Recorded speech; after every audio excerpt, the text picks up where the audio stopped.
Hello, friends. Oh.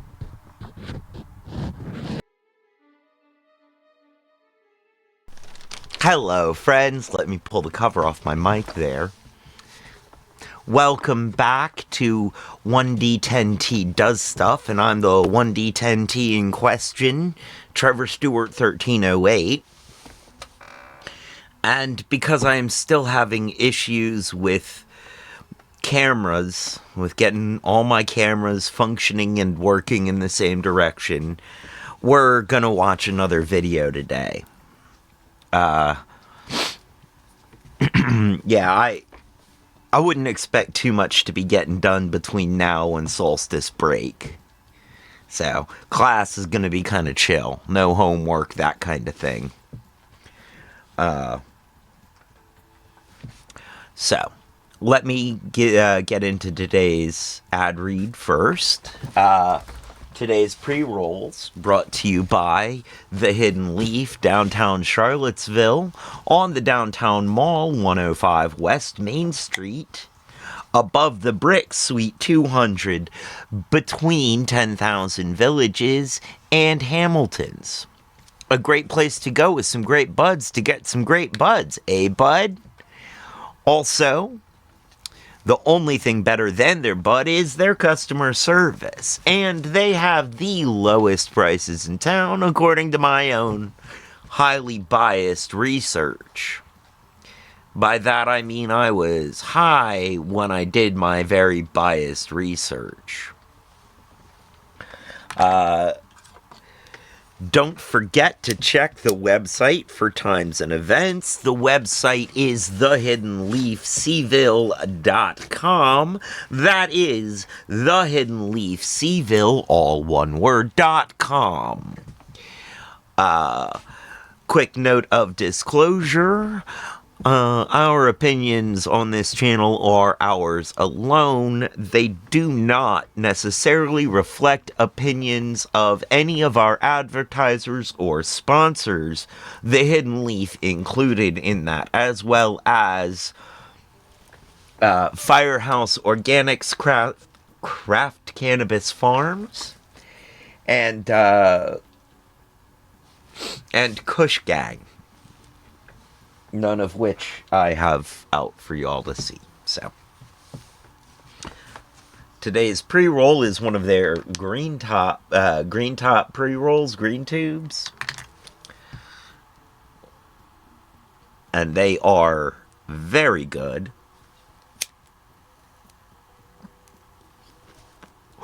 Slightly more expensive than the black tube pre-rolls. But also a little better as well. Both of them very good, highly effective, and delicious. A nice, smooth smoke. Pardon me. Well, alright, friends. We are going to watch a video by Uncle FD Signifier called How the F Did Trump Actually Win? Oh,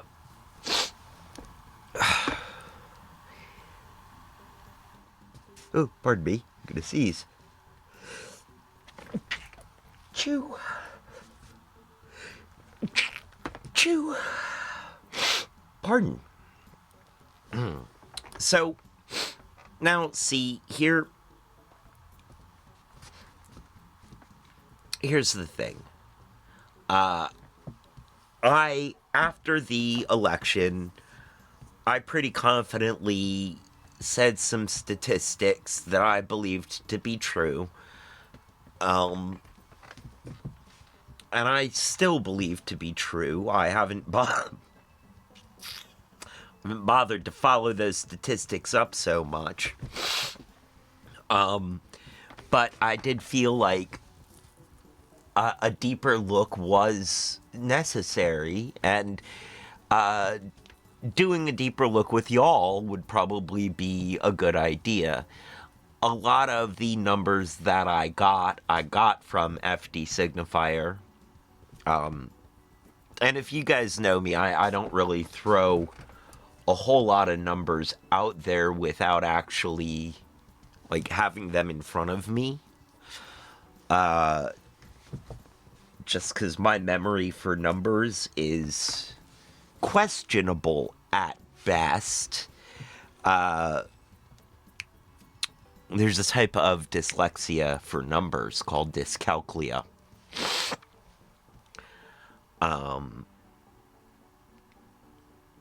And so my memory for numbers is always questionable.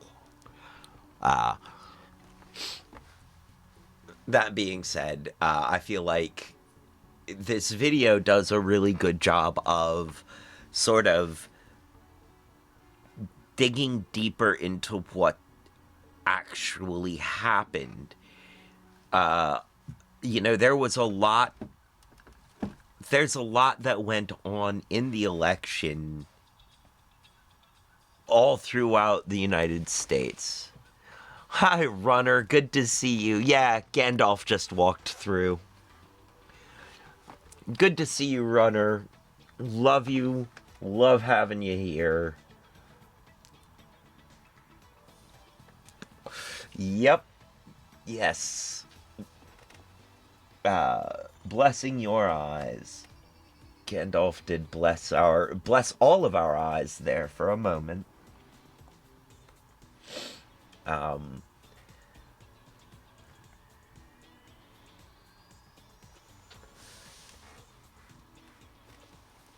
My Tuesday is going pretty well so far. It's, going on, happening. We're getting ready to watch a video taking a deeper look into what happened.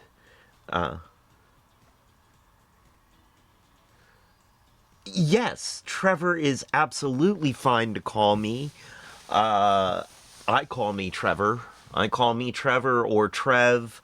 Always, no problem. Everybody should go follow you. You are a delight to watch, and a really fun person.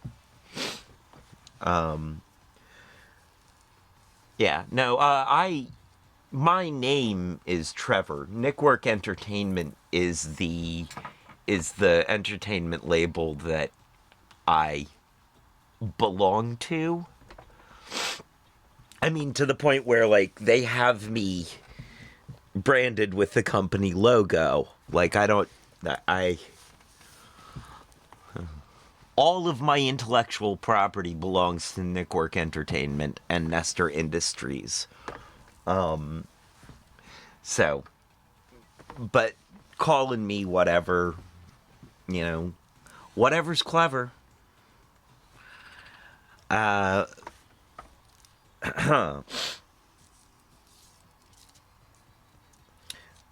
Trev is a pretty ubiquitous nickname for me. Legit with the tattoo. Yeah. It's it's nice to know.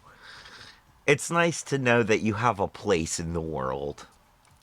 That there is a machine that you are a cog within. There's something a little secure about that. But yeah, we're about to watch a video by FD Signifier talking about digging deeper into how Kamala Harris lost the election, how Trump won the election. Kamala Harris didn't exactly lose the election. And,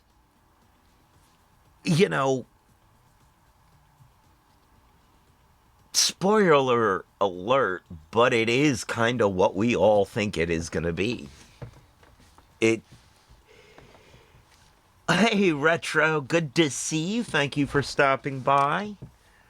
Retro Future Now in the chat.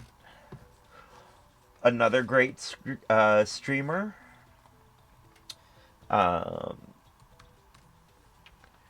King of the drum and bass.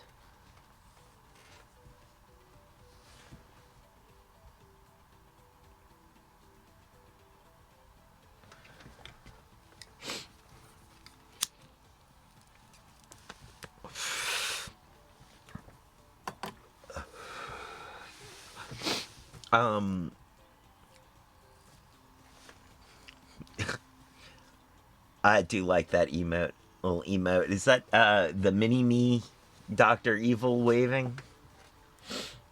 That's cute.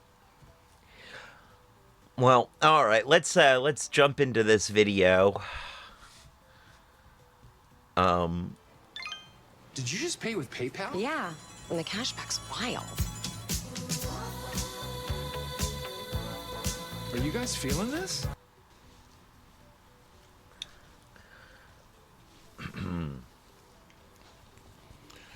All right, not a lot of fun and games today. We're going to jump right in.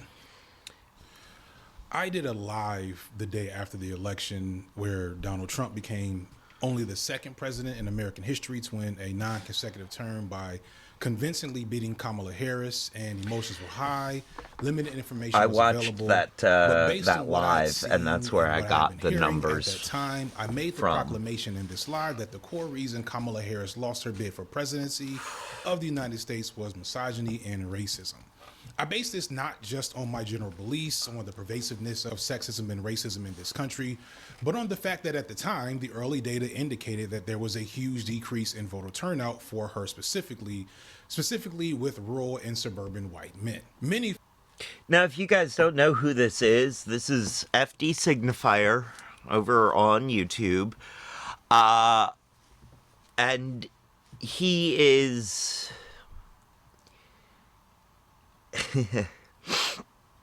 a lot of people... I don't know if a lot of people...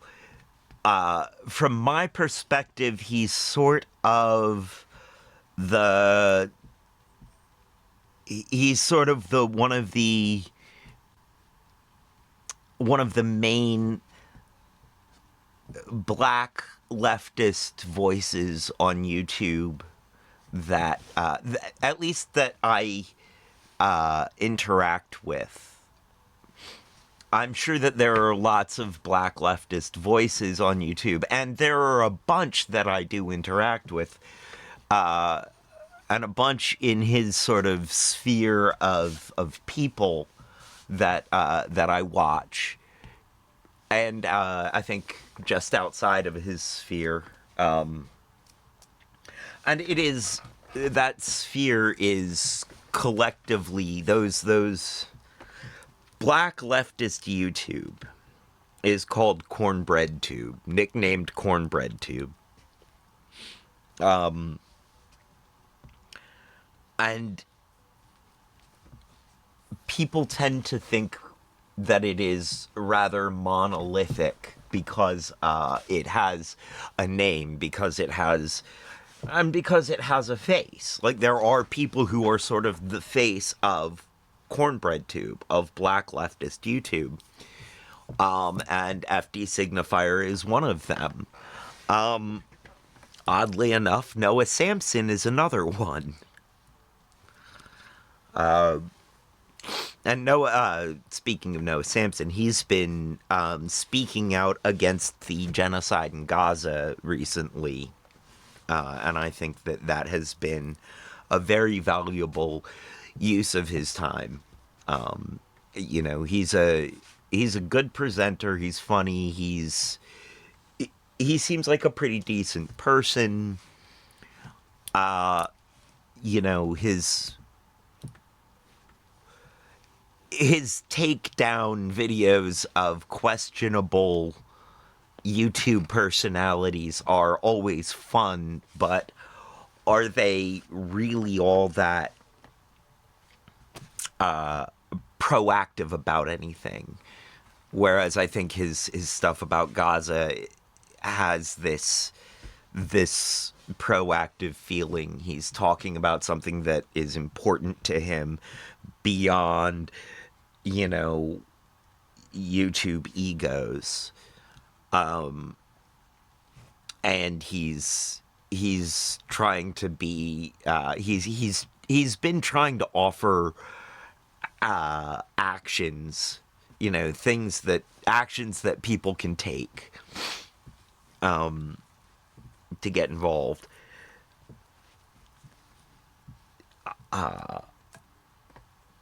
I think that is great. I would like to see somebody talk about the war in Sudan. I would try and talk about it myself, but I am not qualified even a little. I don't know the history of the area even remotely well enough to speak on the tribal wars. I don't even think it's tribal. I think it's factional war in Sudan at the moment.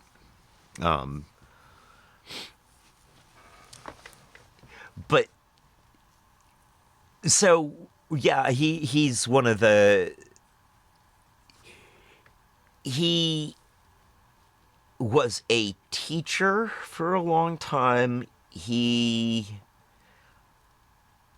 has a degree in research of some kind, I believe. He has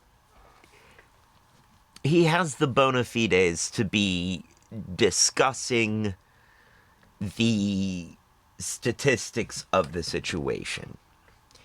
Research is something that he does, something that he's good at, that he's specialized in, which God's bless him for it, because I'm certainly terrible at it. All right, let's get a little further into this. Folks, including more moderate leftists and liberals, agreed with this take, but also disagreed with the take. Others that I would call my peers politically, and some even further left than I, felt like this take was erroneous and in some ways let the Democrats off the hook for their many mistakes, their many mistakes during this election cycle. Or like their liberals, ironically, they didn't like the finger being pointed at white people when there's black men, Latino men, and Palestinians to take the blame. I found both of these responses frustrating, as neither really aligned with how I saw the whole situation, but at the time I didn't have enough data and I hadn't talked to enough people to feel too confident in my own take. But now, some weeks later, as most of the details and info are near final, along with being able to observe and process a lot of other people's opinions in the aftermath, I want to return to this opinion with a little more data. That's what we'll be doing in this video, using a mostly data-driven approach to explain why Kamala Harris lost, or better yet, why Donald Trump won, and what lessons could and should be learned from this election. I want to first make a few things clear. Here in the swing state of Georgia where I live, I voted for Kamala Harris. I didn't do this out of an alignment to the politics that Kamala represented or ran on, especially in the latter part of her campaign. I didn't do this with the mythical hope that she would be. She ran a law and order campaign. She is a cop. She ran a law and order campaign, and there's no getting around it. And for those of us who fear cops, those of us who feel ACAB, those of us whose trauma some of our trauma stems from the police. It was not pleasant voting for Kamala Harris. It did not feel good to vote for a cop. I'm in the same boat as he is there around just did not feel good. And it felt even worse to compromise my my values like that and then also lose.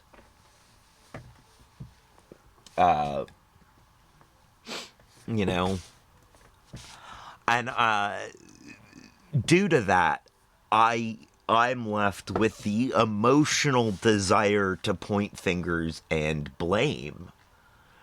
I really, really want to blame. I really want to blame. You know? But that's not helpful in this situation at this point.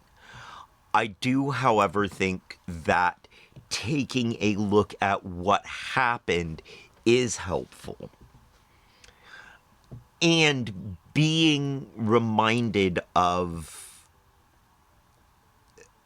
the weakness of the system is helpful.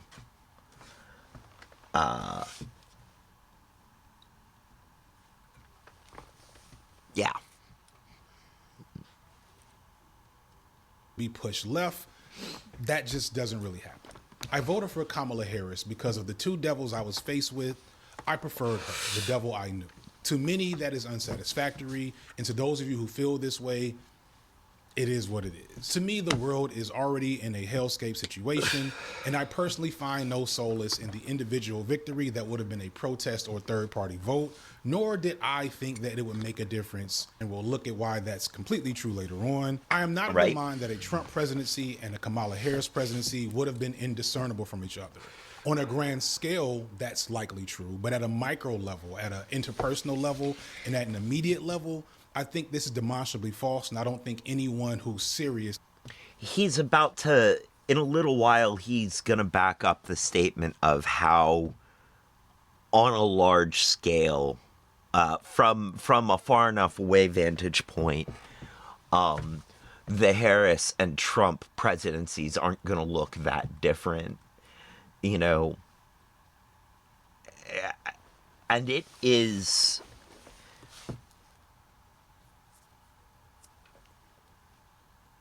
It is vaguely upsetting to me how far to the right the center in the U.S. is.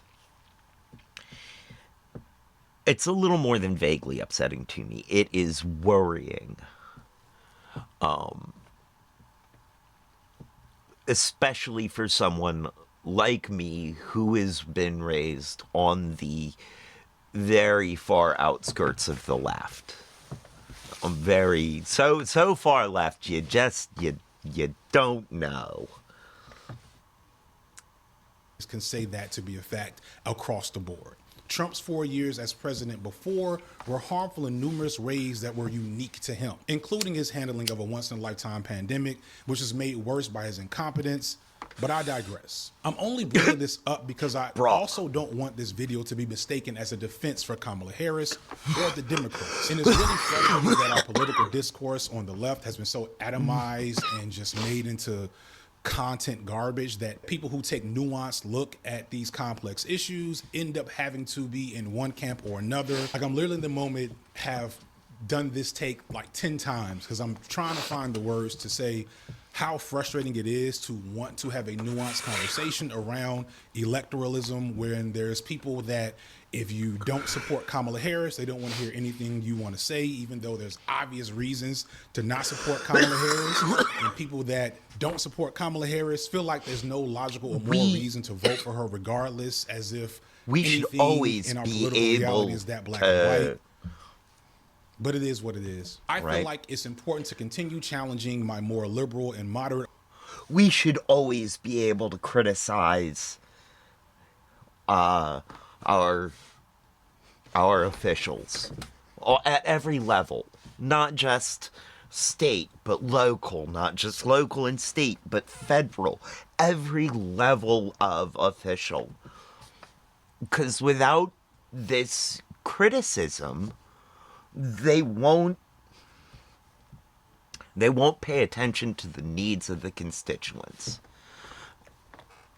You know, it's why the press as the fourth estate is so important. It's why it's an independent press who is allowed to question every level of authority. That's why this is so important.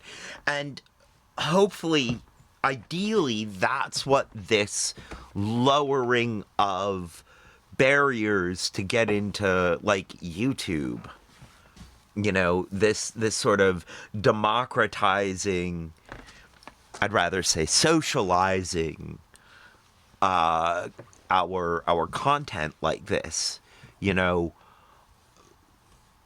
egalitarianizing our content and our commentary allows for that. It gives room for the ability to continue to criticize any established structures. The word that I am thinking of is institutions. Haha, I can get there.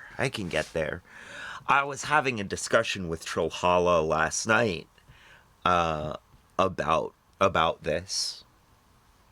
And one of the things that we were discussing was how unfortunate it is that there has been an erosion of trust in expertise.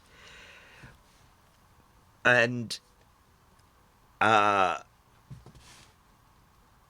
is a very broad statement.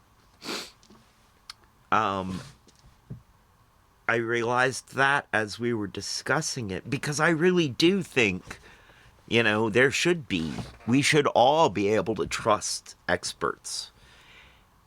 Except we can't. We can't trust all experts. Not all of them are engaging in good faith. Not all of them are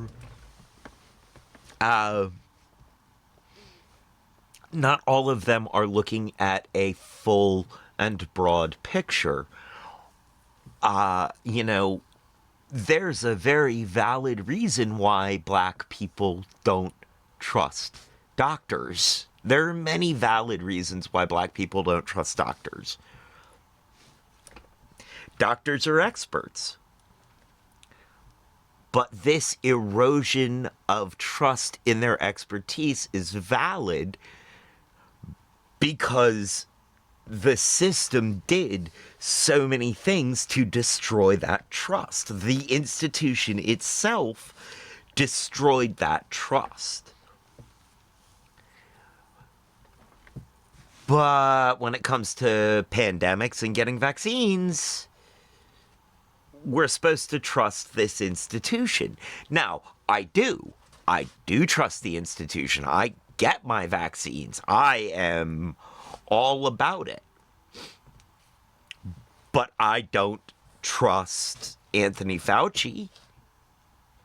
Even after he admitted that his take on AIDS and on homosexuals was highly flawed. It's like, well, if you're able to see that now, why couldn't you see it then? Why were you willing to dehumanize us and our kind in that way? But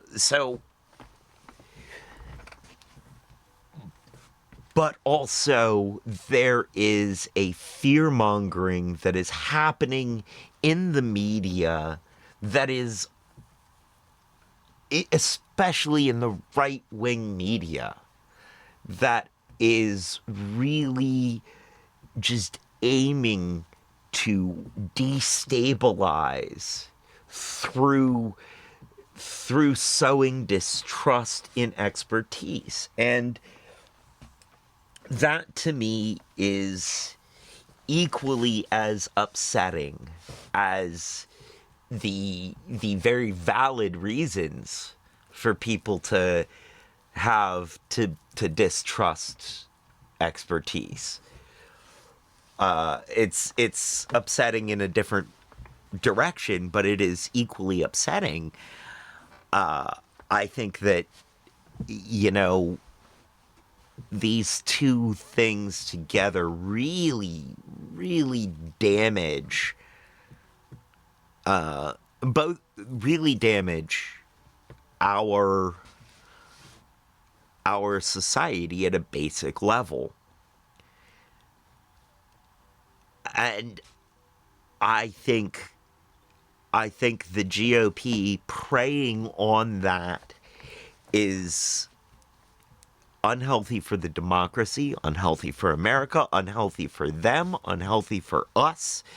Not a good look, not a good call, not a good plan. And unsustainable in the long term.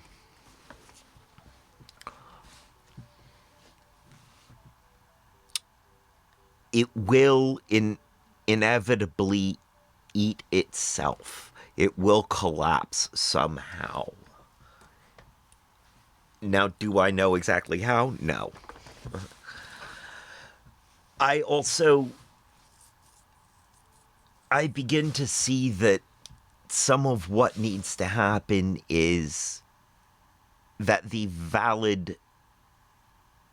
feelings, even if the feelings of the other side are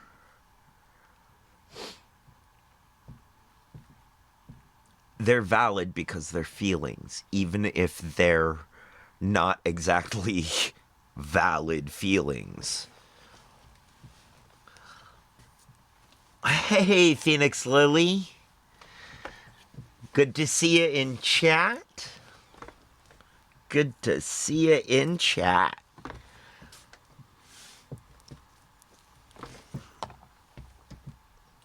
We are, we're discussing this this video by FD Signifier.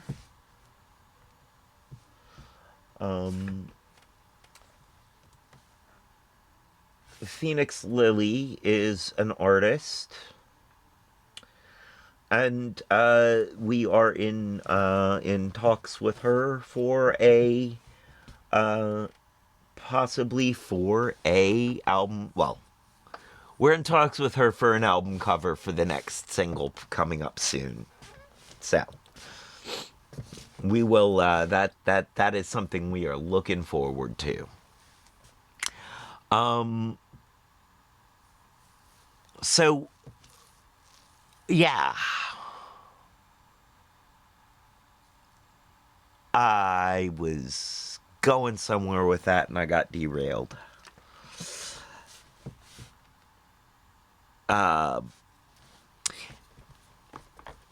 Let's get back to FD.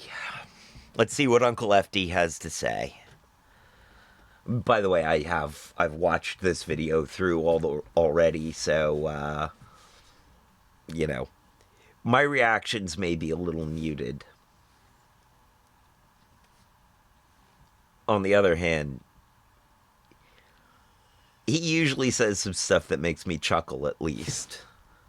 Audience to dispose of the belief that Democrats are on our side. At best, they hold us hostage and force us to be complicit in their failings and atrocities by holding the knife to our throat that is the Republican Party. But I also think the grandstanding and finger wagging, often by people who are least affected by the threat that is the Republican Party, is just as ridiculous, especially when that ideology veers into, I'll just call it magical thinking at this point. But for those who still don't understand why the Democrats are bad, I'll link some other videos that break down their failings in the description. With that out of the way, let's get neoliberalism. As of writing with 99% of the vote in nationwide, Kamala Harris has 73,879,941 votes, and Trump has 76,528,802 votes. This ranks second and fourth all time in popular votes for president. And this is with 90 million eligible voters deciding to stay home, which, believe it or not, is typical for non-voters. Usually voter turnout is around 60 to 65%. However, one important detail that we'll come back to a few times is that in 2020, Joe Biden set the record for popular votes with 81 million votes. The important fact to point out here is that Kamala Harris got around 7 million votes less than Joe Biden did back in 2020 nationwide. Now, you might immediately look at that and say this is because Kamala ran a bad campaign and because she campaigned on the wrong things that her base and regular people did not care about. Or you may immediately look and say that Kamala is a victim of sexism and racism because the same people that voted for Biden, whose campaign was exactly like hers, did not vote for her. And I think when you're looking at it at a national level, it's hard to be definitive because we're talking about all 50 states, many with complex dynamics of how voting plays out. There's reasons to think that Kamala failed to inspire nationwide with a campaign that started late, where American people didn't get to choose her. And I personally do think it hurt her campaign that she wasn't chosen in a primary. I do think it hurt her campaign that she was foisted upon us. I feel like, you know, and this is, okay, so this is something else that during her campaign, my mother kept saying, well, you got your wish. You got the one that you wanted way back when. And I'm like, no, I didn't, though. Early on, when she was, when it was the 2020, she was a second or third choice of mine. I really liked Amy Klobuchar. I felt like, for one, Harris is older than me, and that puts her in an age range where there still is this disconnect from what is going on in the world today, what the youth is going through, what you youngins are dealing with. I say that as a joke. Youngins, I don't really mean it like it sounds.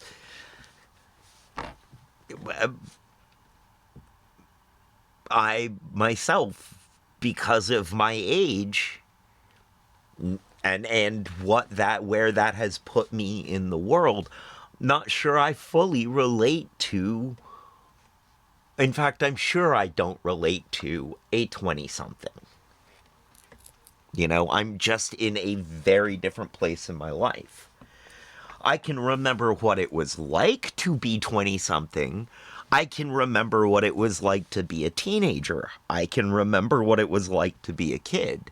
So I have space for those experiences, those perspectives. I'm also keenly aware that the experiences that a 20-something is having now, or a teenager is having now, is exceptionally different than the experiences that I had as a teenager or a 20-something. The world has changed immensely since then. So I felt like Harris was not our best choice in 2020. I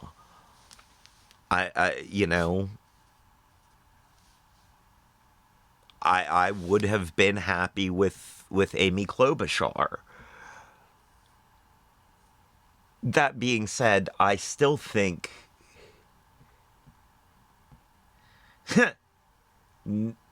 not even a little. Trump is a terrible choice for us. Terrible. Like, that's the thing, is like, of the two campaigns, or of the two leaders, I'm genuinely terrified now. Like, I am afraid, especially with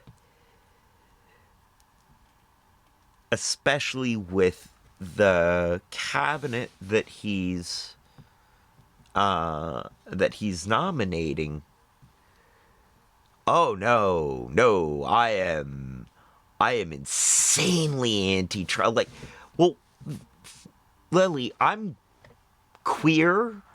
I'm non-binary. I'm a pagan. Like, I am as far from Christian as I can be. Like, my gods aren't even the same. I am, I.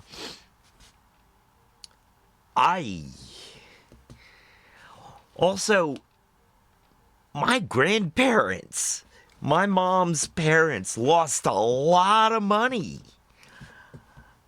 in the Trump casino in Atlantic City. So, as far as I'm concerned, that jerk took my family inheritance and then wasted it. Hey, Code. Welcome in. I mean, I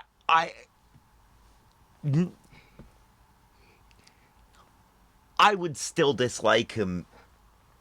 I would still dislike him if he, okay.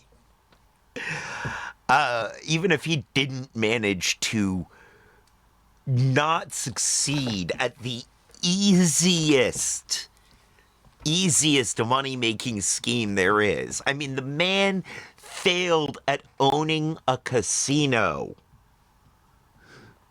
Ha! Oh, no, we don't. No, we don't. The reason we don't want Trev for president is because Trev is the exact opposite. I am the leftist they warn you about. I am the one who is, like, I call myself a Vaderian leftist. I believe that if Nader isn't far enough to the left, vote Vader. I am very. I believe in peace, love, happiness, and equality through superior firepower. I will have the biggest gun, so everybody else will be equal. And that's a terrible way to run a government. That is equally as bad as Trump. It's just the other side of the coin. So no, we don't want me for president either.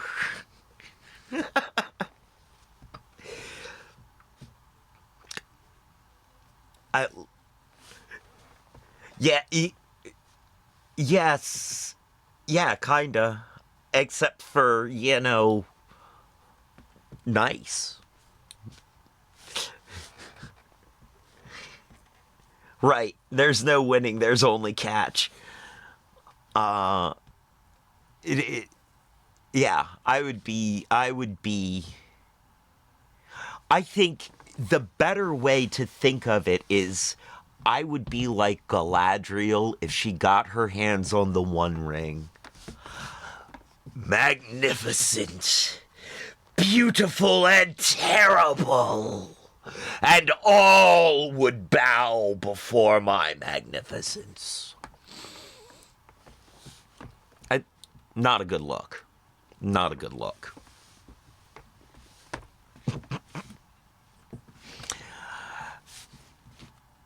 I took my lessons on being a leader of people from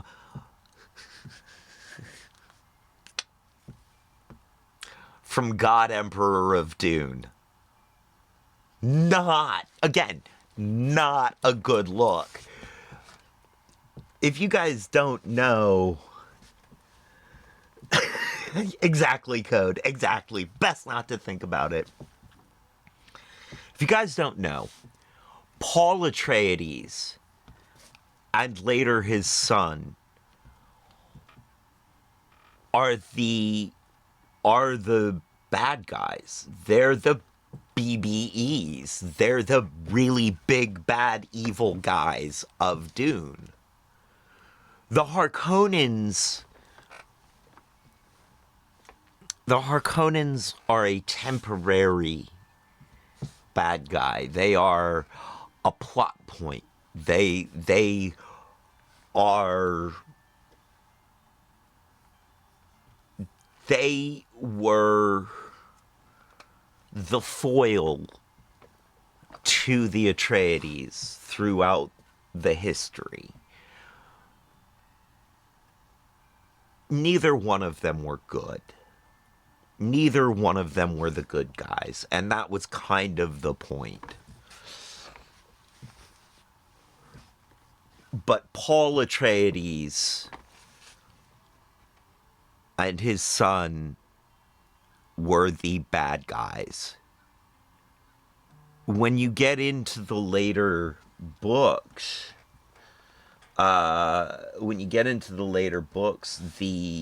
good guys are the Duncan Idahos. All of those poor Duncan Idahos. Oh, you poor sweet Duncans.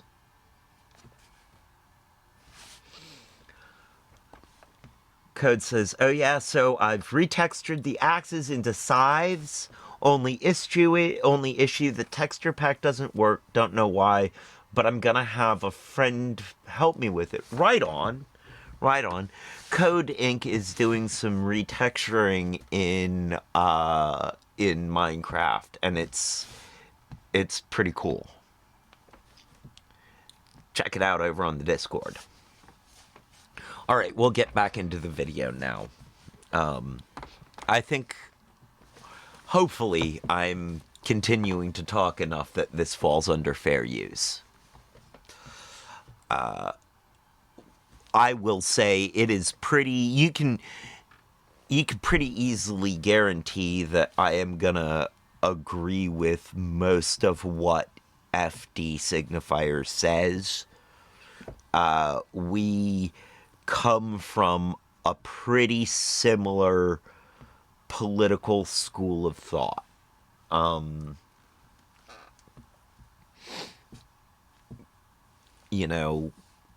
He is more educated in it than I am. I was born into it, whereas he has chosen to learn it. Just saying.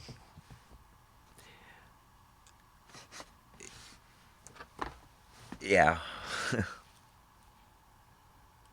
In her campaign was not overly detailed on policy. And the stuff that was emphasized showed her to be a centrist and a moderate, which much of the base might not have been into. I would argue that much of her rhetoric at the Democratic National Convention in August was more suited for a moderate Republican than a Democrat. She talked about securing borders, having a strong military. Thank you. She avoided addressing identity politics. She campaigned with Liz Cheney. One of her biggest things she would talk about was how she was supported by campaigning the Republican with the establishment. Cheneys. And most alarmingly, like, she that refused hurts. to engage with any talk of ending the United States I role can't- in the ongoing genocide in Palestine. Can't with the In the Cheneys. aftermath of her loss, many pundits and insiders have came out to make accusations that her campaign wasn't very good and the groundwork strategy was flawed. Some point out that the way she got the nomination was problematic to begin with. There's a whole lot of things to criticize about Kamala's strategy. All of these before you things even are begin true. to consider how this strategy was either informed by or was structured to deal with the fact that she was a black woman. Since the election, I've talked to a lot of black women, and one thing that's been said to me multiple times is that as a black woman in these types of spaces, it doesn't matter what you say or do or what you say you're going to do, you will always be received as woke and emotional and inherently incompetent and all these things. And one could argue that the conservatism of her campaign was an effort to counteract that natural narrative. A narrative that if you look at exit polls, she definitely seemed to stick to her despite her flawed campaign. And I'm not saying that to say that her campaign was good. I'm just saying it helps. That is why I felt like this. I felt like we should watch this because, especially on the Tuesday stream, because this does illustrate, this whole video is gonna illustrate how these institutions are sexist and racist, and how it really was sexism and racism that won Trump the presidency. You know, even with all of this, like any other time, Kamala Harris's strategy should have won. Any other Democrat running on this would have swept up. But Trump aside, if you take Trump out of the equation, any Democrat running on this law and order, family values, very right wing, would have won. And yes, Trump is a cult of personality, and yes, that has to do with why he was able to win. But that is not the main factor.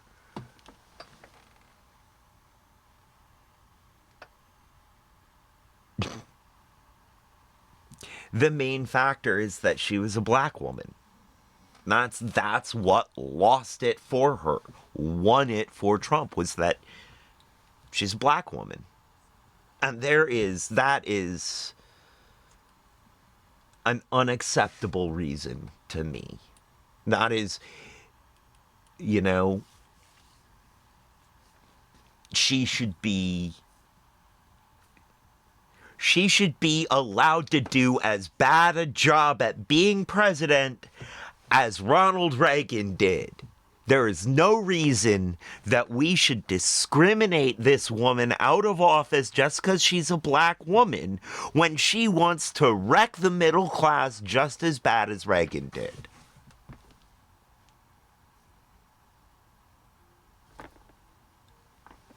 I mean, but that is what happened. That is why she isn't in office. It's because she's a black woman.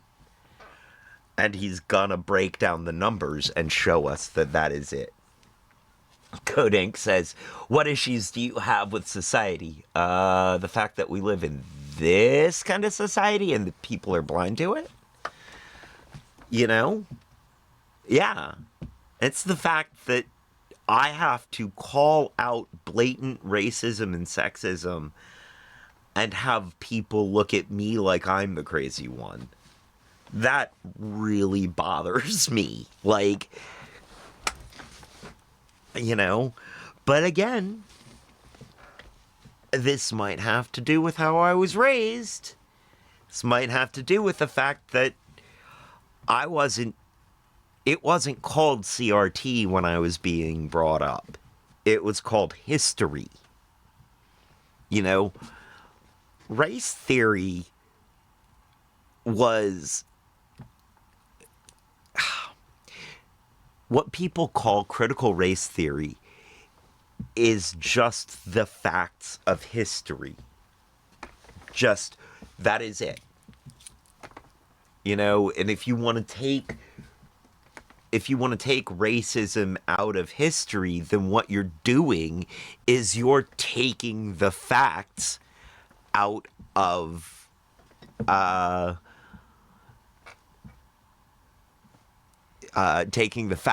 teaching history. Code says, the other issue I have is that people like being blind to the truth. The economy is effed, and no one wants to say anything about it.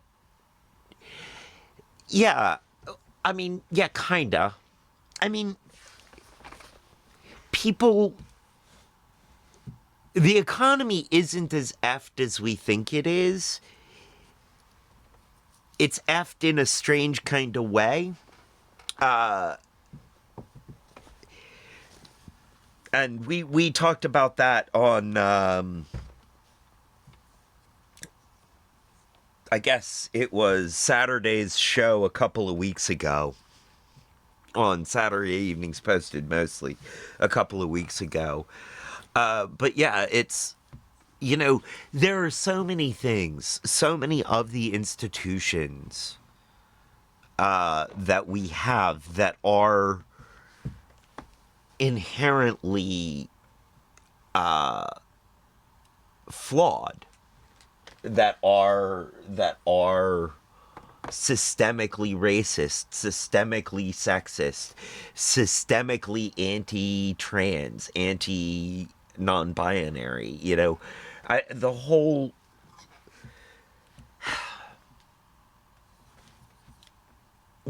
thing about the gender binary is very. I mean, we've really set that in stone, and now that we're questioning it, it's really becoming difficult for people who don't want to see that, who feel threatened by that change. And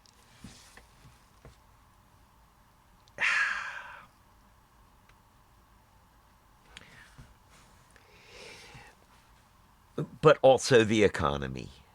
And the economy is an interesting situation because our economy is actually doing pretty amazingly well.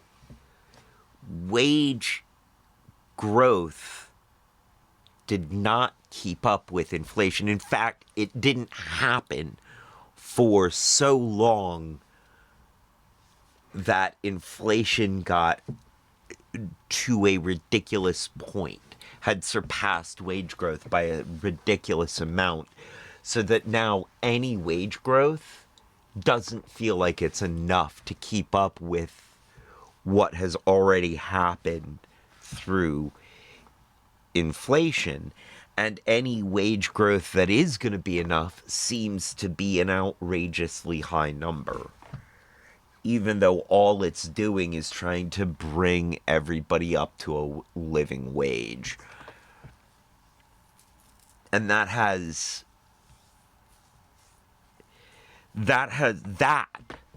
damaged people's confidence in the economy.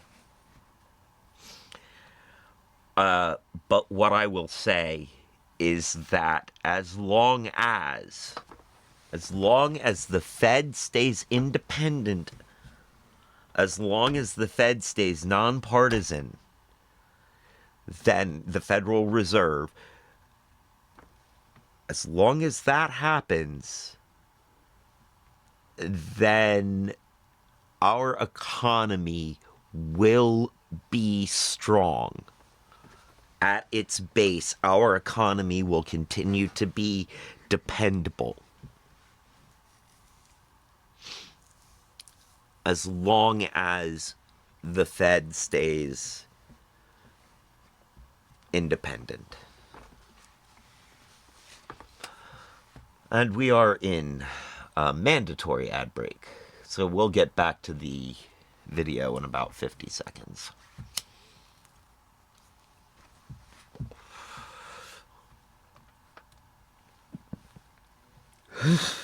The big thing that I feel like the left has been failing on is talking about all the little things, all the little problems, all the things that would make people feel heard, make people feel validated. The left is missing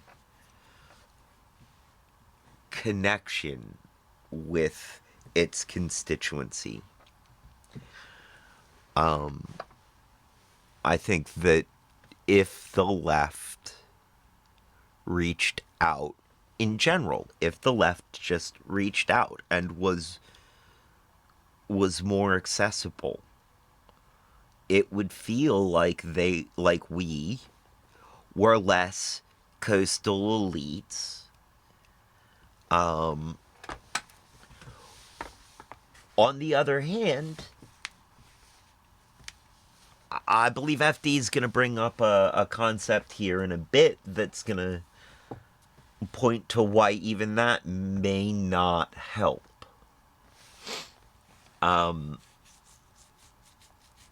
This idea that there's always this.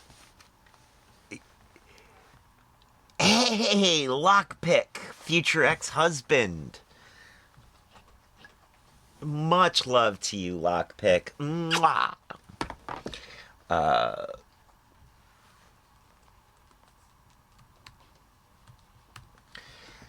This idea that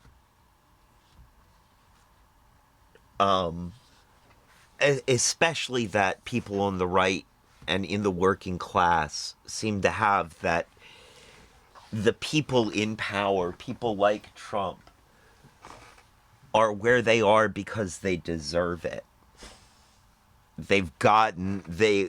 And so they deserve the power. It's this divine right. And that is so not true. Such a fallacy. These people, that it's not a fallacy that people believe that. It's just that in general is a fallacy. People like Trump don't deserve what they have. They're there because it's an accident of birth.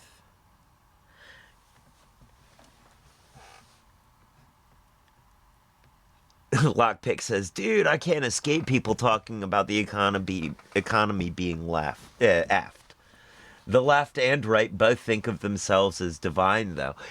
They do. They do. But I think this divine right only applies to the right. Because if it did apply across the board, well, maybe it's that it only applies to men, especially if they're on the right, you know? But yeah, the divine right thing is just everybody seems to be there with it, and the only person that the gods have granted the divine right to rule over all of you is me. No one else. So, all of them are wrong.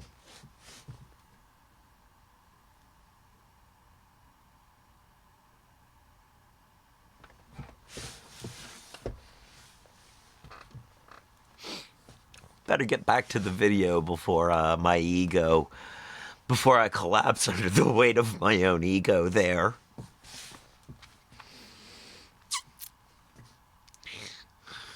Trevor, you're too scared to even really successfully run an entertainment label. What makes you think you've got what it takes to run the world? Shut up, Trevor. Let's explain one of the reasons why it was the way it was.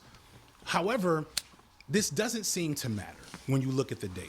When you zoom in from the national level and just look at the 7 key swing states that really decided this election, you begin to really get some answers. For those unaware or outside of the US, our presidential elections are some bullshit low-key. The country has 50 states, right? And each state is worth a certain amount of points. If you win that state by getting the most votes in that state, you get all 20 points. Even if you only got 51% of the vote, you still get all 20 points. What this ends up doing is making it... When he put it this way, it struck me how absolutely gamified this is. Like, win a state, get all the points. Just, it feels really wrong, like, that it's gamified this way, that it feels this flippant.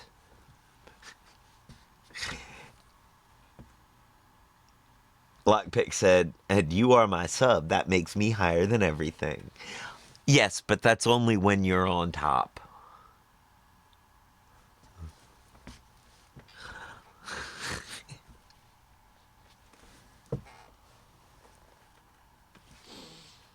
I'm going to make myself blush on this one. All right, keep going, Trev. Don't stop for the...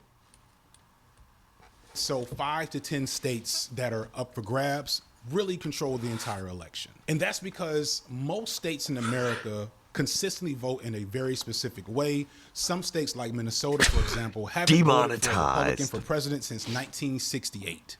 States like Texas, on the other hand, haven't voted for a Democrat since 1972. This means that any analysis of the election that doesn't hyper-focus on what happened in those states. Oh, and the Democrats that Texas did vote for in 72 or before, we have to remember that those were Dixiecrats. They are not the Democrats that we know and dislike less than we dislike the Republicans. The Dixiecrats of back in the day were way more like the Republicans of today. Except that their racism was out loud. They didn't hide their racism. They were just racist out loud. And that... it explains a couple of things. Like, my family has been Democrat. My father's side of the family, anyway, has been Democrat for as long as they've been in the U.S. And not necessarily a great thing.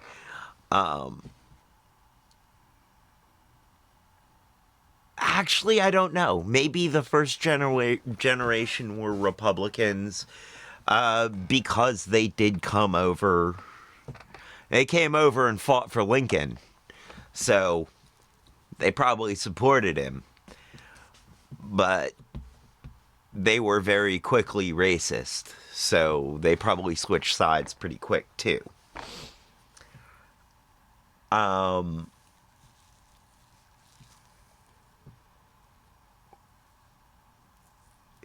The flip that these parties have made over the years, though, is really telling to me.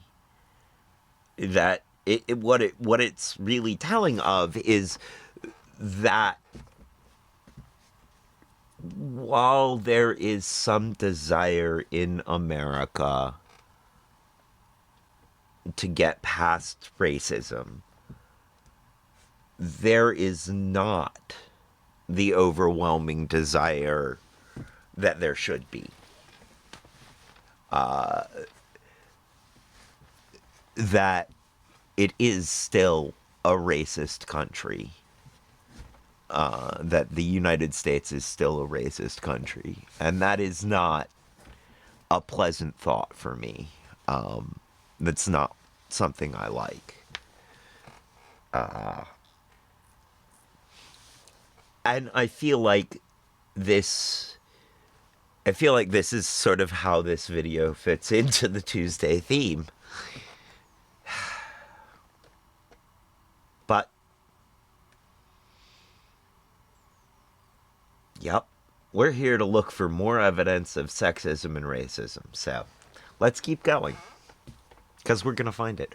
Also, yeah, Lockpick, these Tuesday videos, these Tuesday streams, I don't feel like they're monetization over on the YouTube. I don't think they're going to get much of that.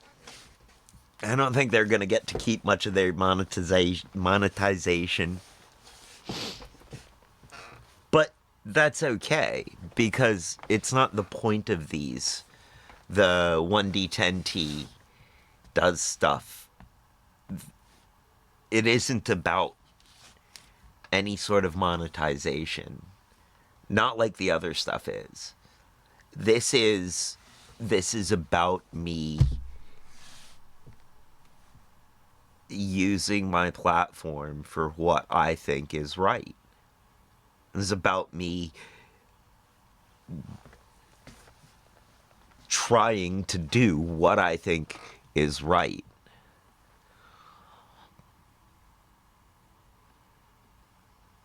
This is a first step, but I do think we need to remember that there are a lot of things that we can do, that we need to do, in terms of coalition building and mutual aid and that sort of thing. And I think that I can't let this Tuesday stream be an excuse to not do those things.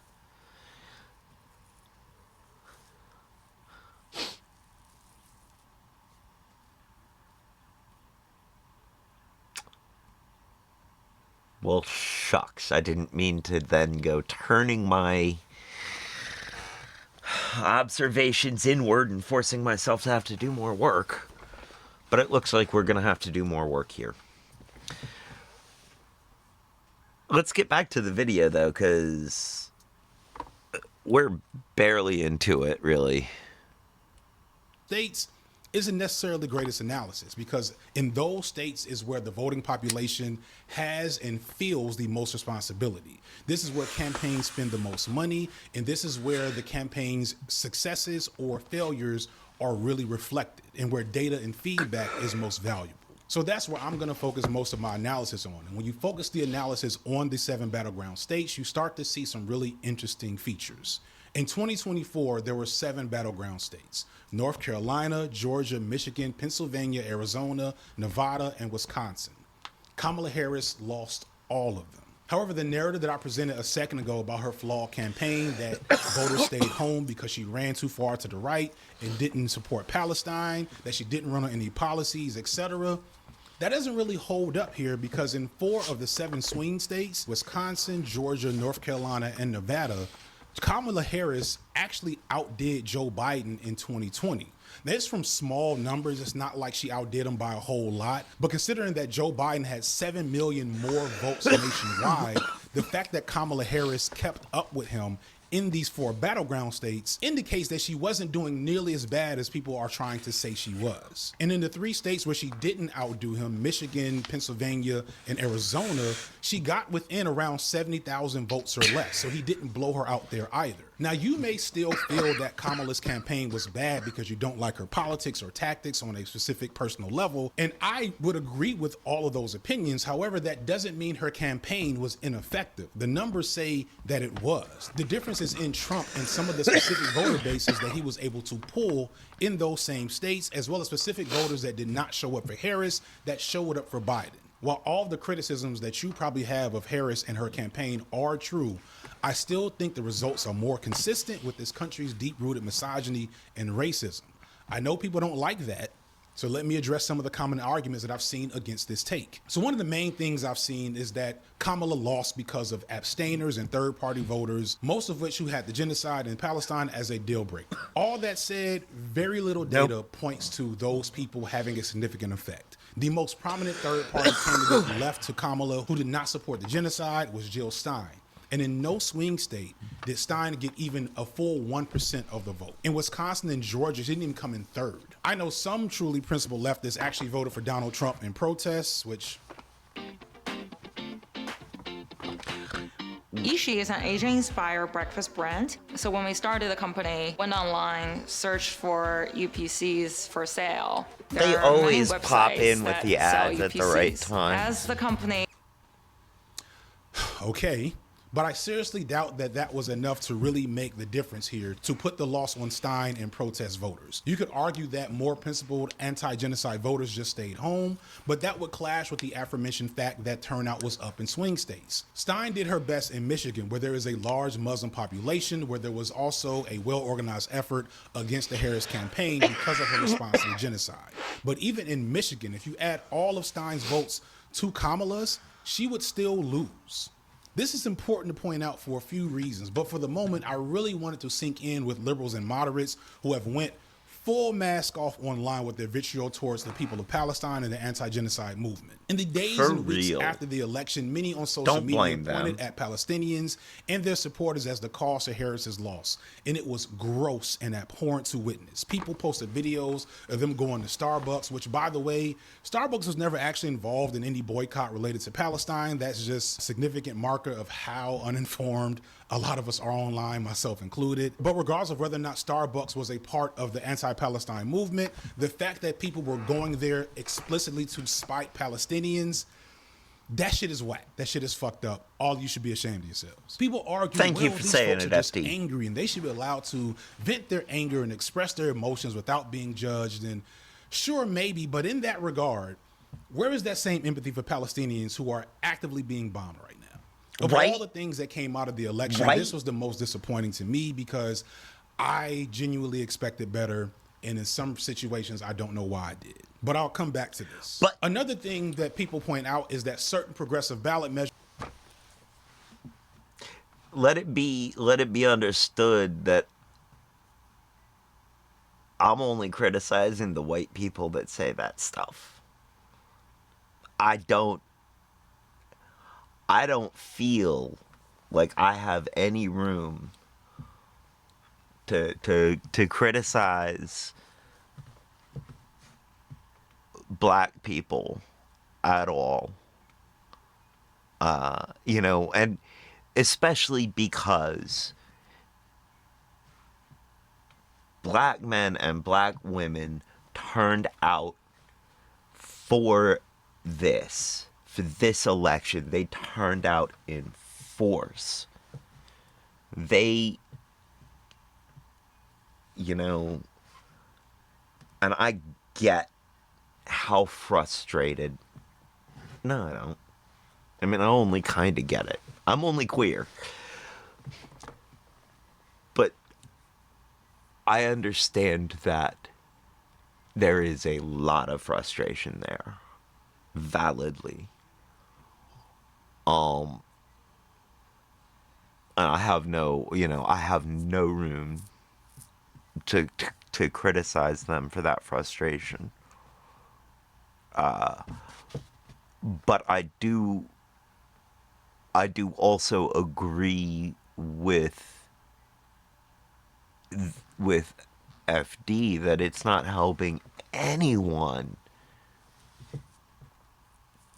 to continue to blame anyone but the people who are really to blame, which is rich white men in general. I mean, and if you're blaming the ones who didn't vote, or if you're blaming the ones at the top who are creating the problems, doesn't really matter. They're both part of the problem.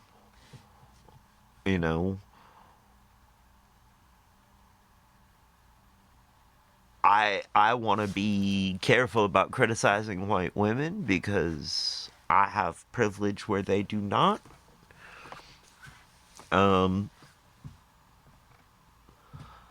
But that being said, there are plenty of white women who benefit from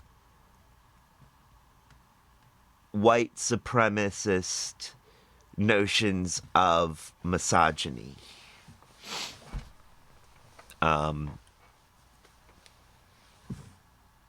And I would like to say that no matter who benefits, it's destructive to everybody on some level. But it's really destructive to the most marginalized members of society. measures won in states that Kamala lost. For example, in Arizona and Nevada, they established a state right to abortion. This even won in the deep red state of Missouri. And in these particular situations, progressive ballot measures won big time, sometimes getting more votes than Trump and Harris in a particular state. So this would be a good argument against the misogyny and racism issue if you don't actually understand the difference between progressive politics and progressive policies.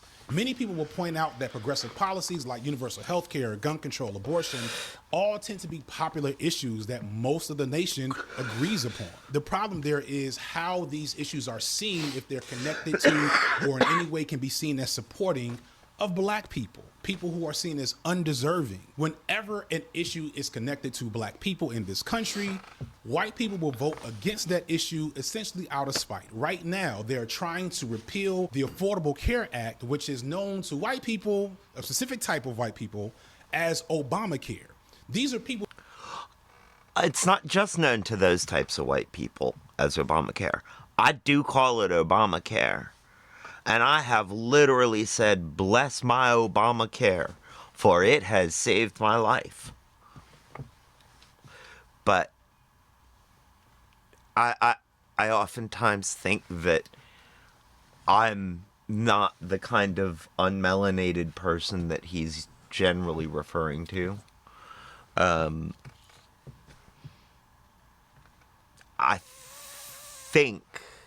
like to think that I would surprise him as a person. That he would find me surprising in some way or another, but that is also an incredibly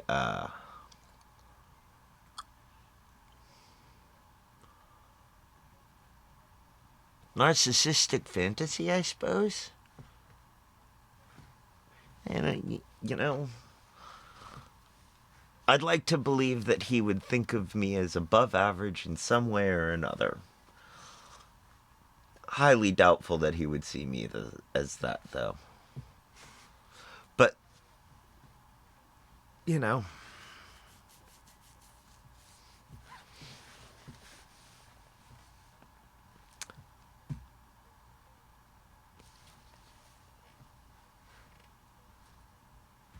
That will literally lose their health care if Obamacare is repealed, but because it has the name Obama on it, they do not care, or they don't care enough to actually know what will happen to them. And we've seen this historically in America. The easiest example comes from the history of programs such as the New Deal or the GI Bill. Both of these programs provided massive subsidies, social welfare, and handouts to predominantly white people across the country, enabling the largest growth of the middle class in modern history, but only for white people, as both of these programs were greatly impossible to access for African Americans. And when people started even hinting at the idea that African Americans should start to benefit from these programs, public opinion on these programs changed. People started looking at them as welfare and handouts to the undeserving.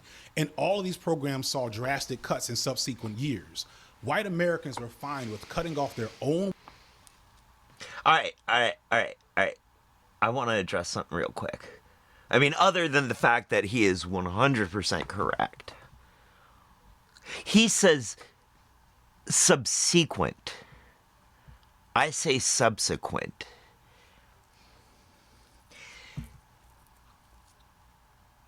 I've thought long and hard about this, and my hot take, my big, surprising hot take, is that it doesn't matter.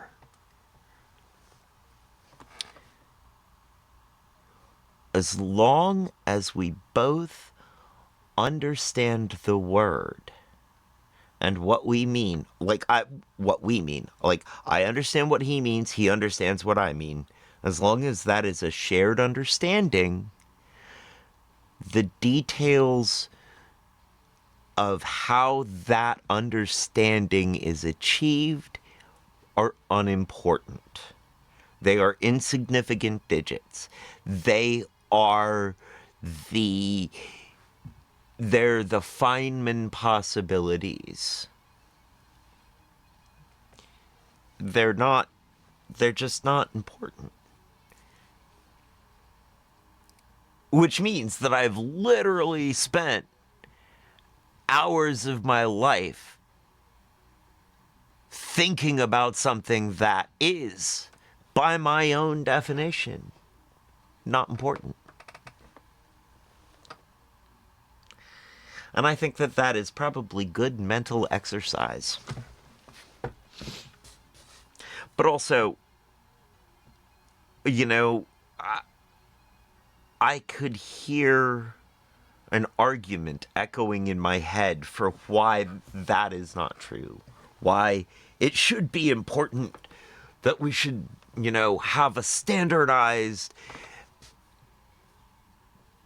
And my argument to that is, and that argument goes, so that clarification is not necessary, so that everybody is always on the same page no matter what. It's always, and so that you don't waste extra time and thought faffing about with these concepts. And to that, I argue that maybe we already have a standardized system so that we don't end up having these arguments and faffing about with them. It's just that our system's definitions are so broad that it doesn't, you know, that there's some wiggle room. And I personally prefer a system with broad definitions and plenty of wiggle room, because I do not fit nicely into any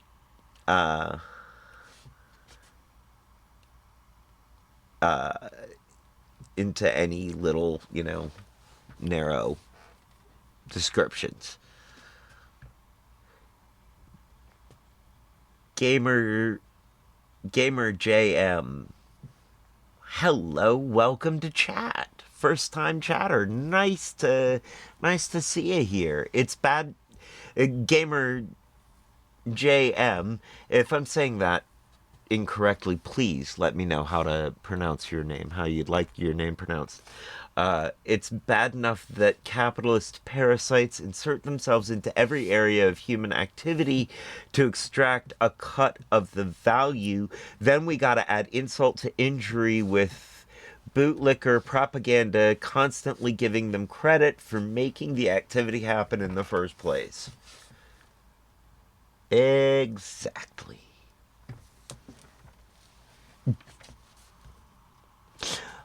That echoes my childhood. You know. Oh man. And it's sort of why I don't, you know, it's why that is why ultimately I'm not. I have reasons for wanting this to go monetized someday. And those reasons are the people that I love, the people that I care about, so that they can take benefit from it. But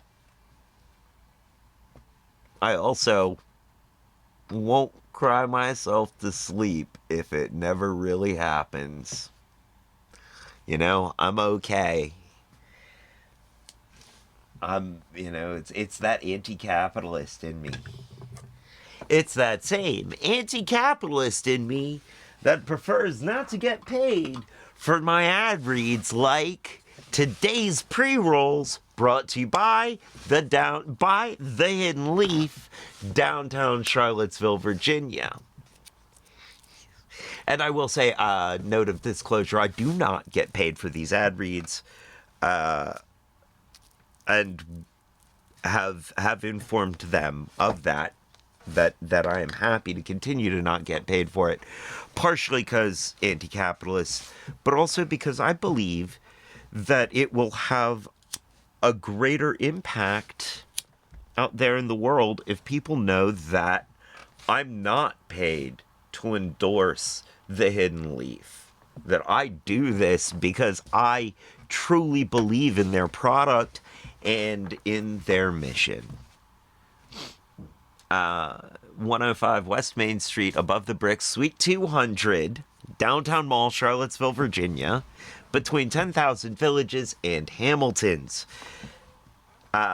Great place to go with some great buds to get some great buds, eh, bud? And the only thing better than their bud is their customer service. And I'm not just saying that because I just happen to be an independent customer service representative there. Although, when I'm there, I'm working. Not really, I'm not getting paid for it. I'm just there to answer questions. But also because they really do have great customer service there. They also have the lowest prices in town, according to my own personal research, which is highly, highly biased. And by that, I mean I am incredibly high when I do my biased research.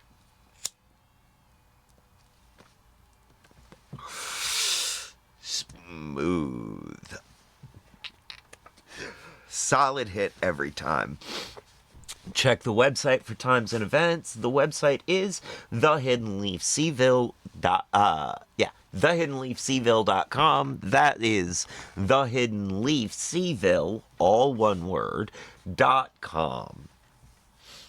And a note of disclosure, we are opinionated people here at Nickwork Entertainment, and we tend to employ opinionated people here at Nickwork Entertainment. Our opinions do not necessarily reflect the opinions of any of our advertisers or sponsors.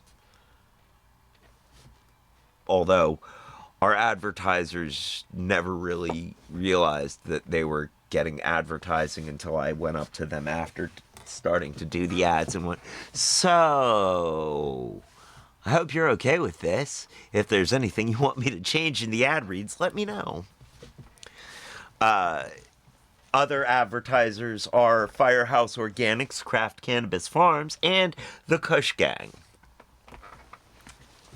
makers of Drip and Kush Juice. And in retrospect, maybe Kush Juice isn't the best use or best name for a cannabis infused drink. Didn't stop me from drinking them though. Yeah, Retro, I'm sorry you can't. Here, I'll blow you a shotty through the screen though.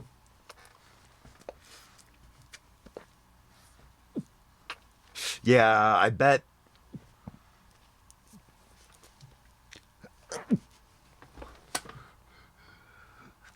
Shotgun over the back of the hand. I bet your anxiety is through the roof, buddy, and I'm really sorry. Big hugs. You know, dabs would do it.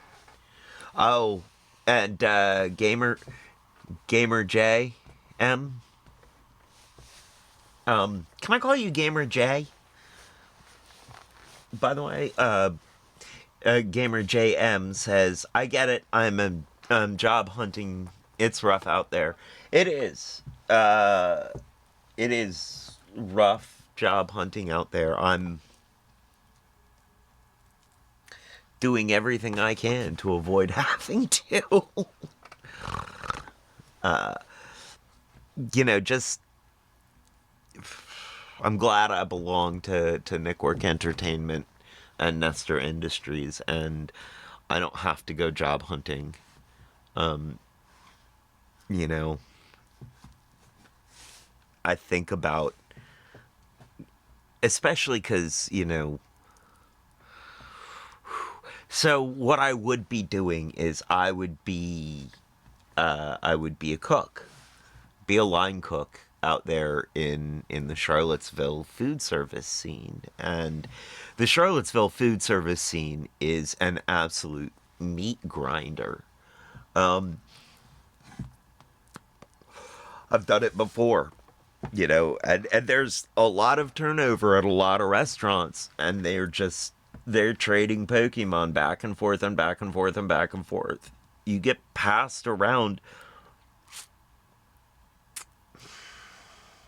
Line cook jobs are a lot like dating in Charlottesville. You don't so much get fired or break up as you lose your place in line.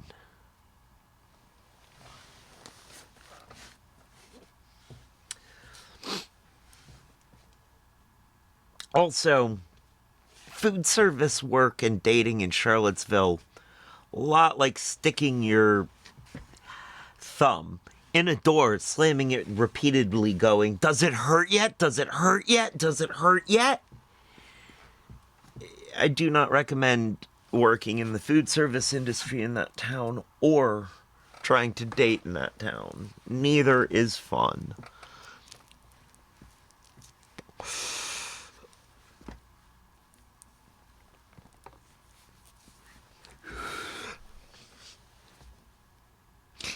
Even in the queer community in Charlottesville, it's like sticking your something in a door.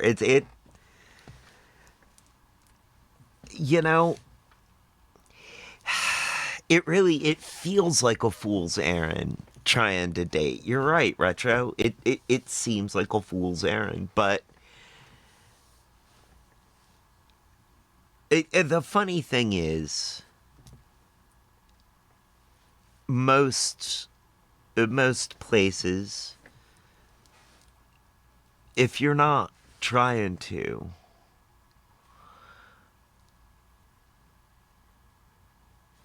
well, you know what? Let me put it like this. Let me back up and start this again. I find that trying to date is approaching it from the wrong direction.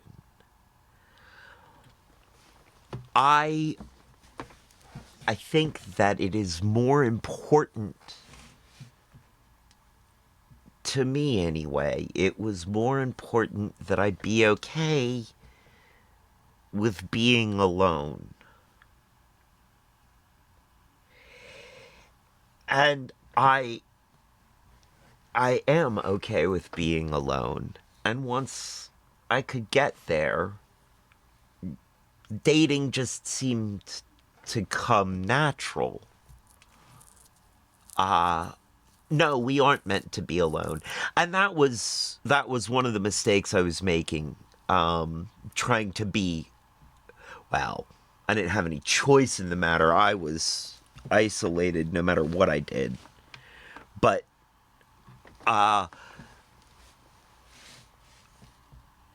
one of the mistakes was mistaking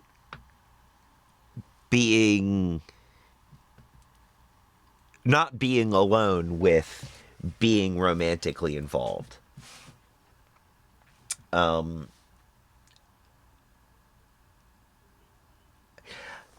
Yeah, Retro, I don't know how you always end up with avoidance too. And there is something that I cannot, I wish I had better, I wish I could, but that is something that I don't know how to answer for you, because I know I'm not qualified enough to start really digging into your psyche to find out. And I worry that while my intentions are all good, you know,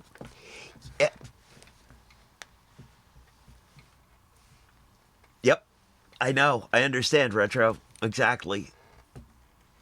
Oh, you do? You've gotten that's good. That's good. I'm glad you have one coming up. You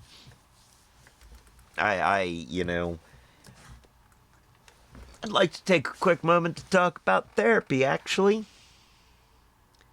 Therapy is something that needs to be normalized. It is something that is not just for people who need help. Therapy is something for everyone. We all can benefit from therapy.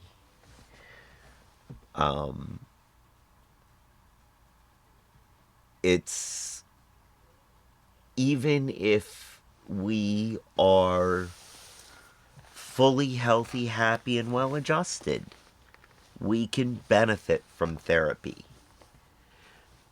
it is unfortunate that there is a very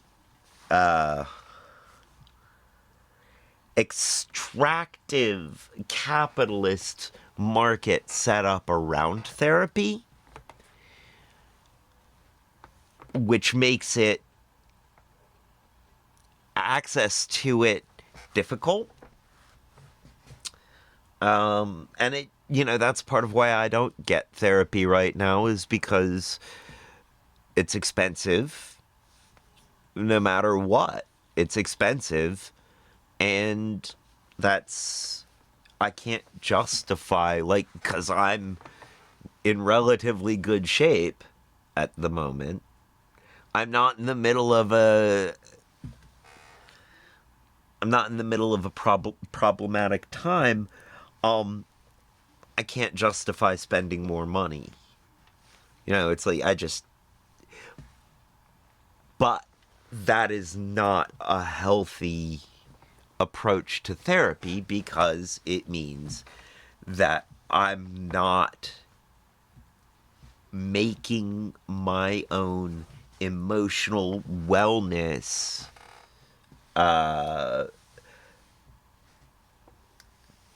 my priority.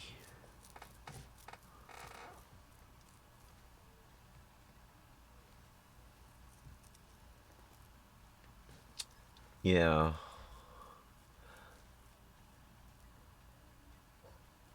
Yes, Retro, I agree with that. Therapy should be free, like all other healthcare should be. And that brings us back to Obamacare. Well-being if it meant that black Americans were cut off too. There's an old saying that a white man will shit in his own pants just to make a black man smell it. Moving on. Split ticket wins for Democrats in Senate and governorship seats don't prove anything regarding Kamala Harris's candidacy and campaign. No, one of the more they don't. frustrating arguments I've encountered is people saying that you can't call it racism or sexism because Ilhan Omar won her election in Michigan, or these two other black women won in Maryland and Delaware. Further, Nevada, Arizona, Michigan, Wisconsin, and North Carolina had Senate or gubernatorial victories for Democrats, but those states did not go for Kamala Harris. How can you call it racism and sexism when other black women and other Democrats were supported in situations where Kamala was not? Again, this sounds like a sound argument until you go back to look at the data of what actually happened. The first one is easy. Ilhan Omar is a House representative of Minnesota's 5th District, a deep blue district in a state that, again, hasn't voted for a Republican for president since 1968, meaning that Kamala still won it in 2024.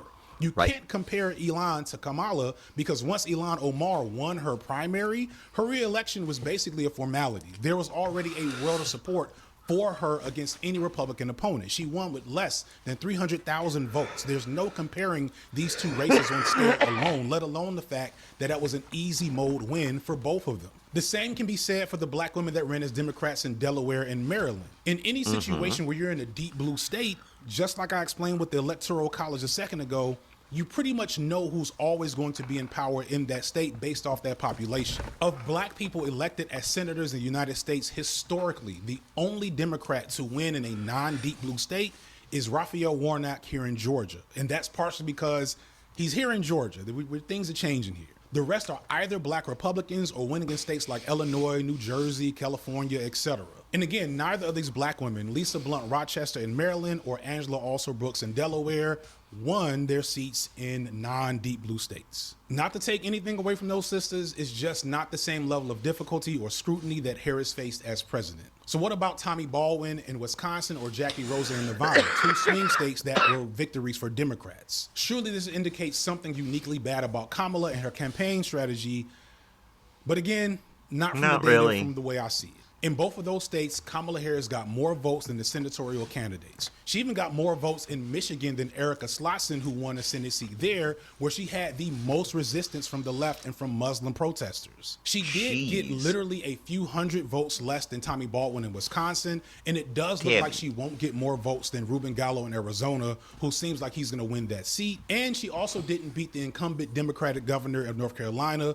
but there's some very significant reasons why that was always going to be a blowout win for the Dems then. Whoa! But overall, in these other high-stakes elections, it doesn't point to a unique rejection of Kamala by her voter base for any reason that would align with some of the criticism I mentioned earlier. In fact, almost all of those candidates ran with the same type of policies that Kamala did. Overall, she did great in this. No, I don't watch Hassan Adi.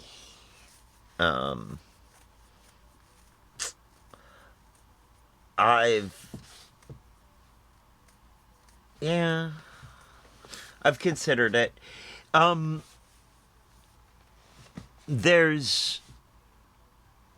I've considered it.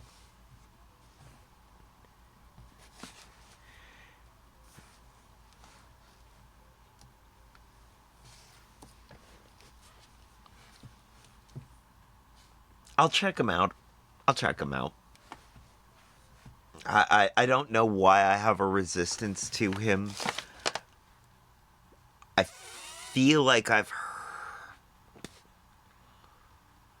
Yeah, I don't know why. I don't know why I have a resistance to him.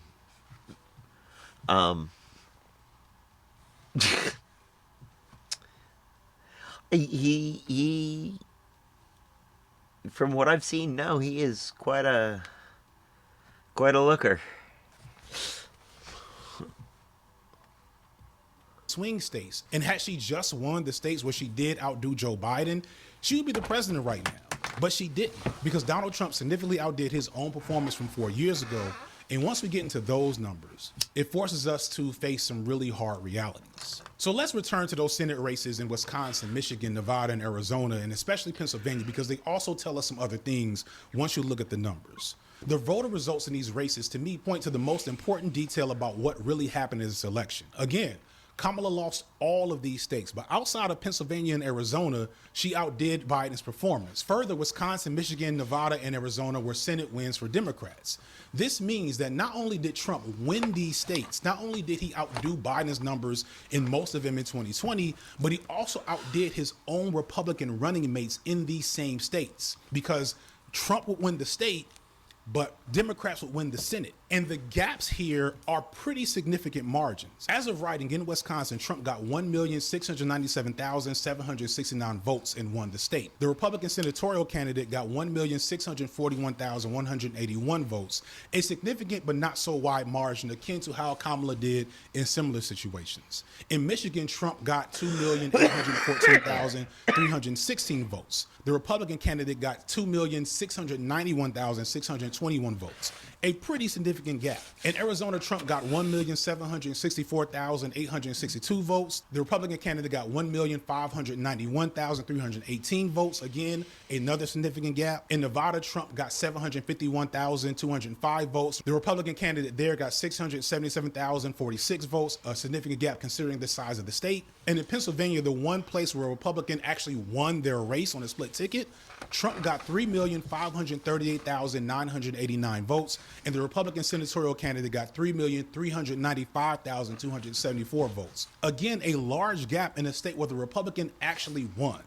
This pattern is replete nationwide with Trump in solid red states. There were millions of people nationwide that went into a voting booth on election day with no interest in voting for any other candidate on their ballot other than Donald Trump. They checked one box and then turned their ballot in. Now, this isn't something that never happens. Federal elections always have higher turnout, but it's significant to see the scale at which the nation, or more explicitly, people in these swing states, showed up for the old racist, adulterous, treasonous, rapist felon, as opposed to the black woman district attorney who branded herself as a cop.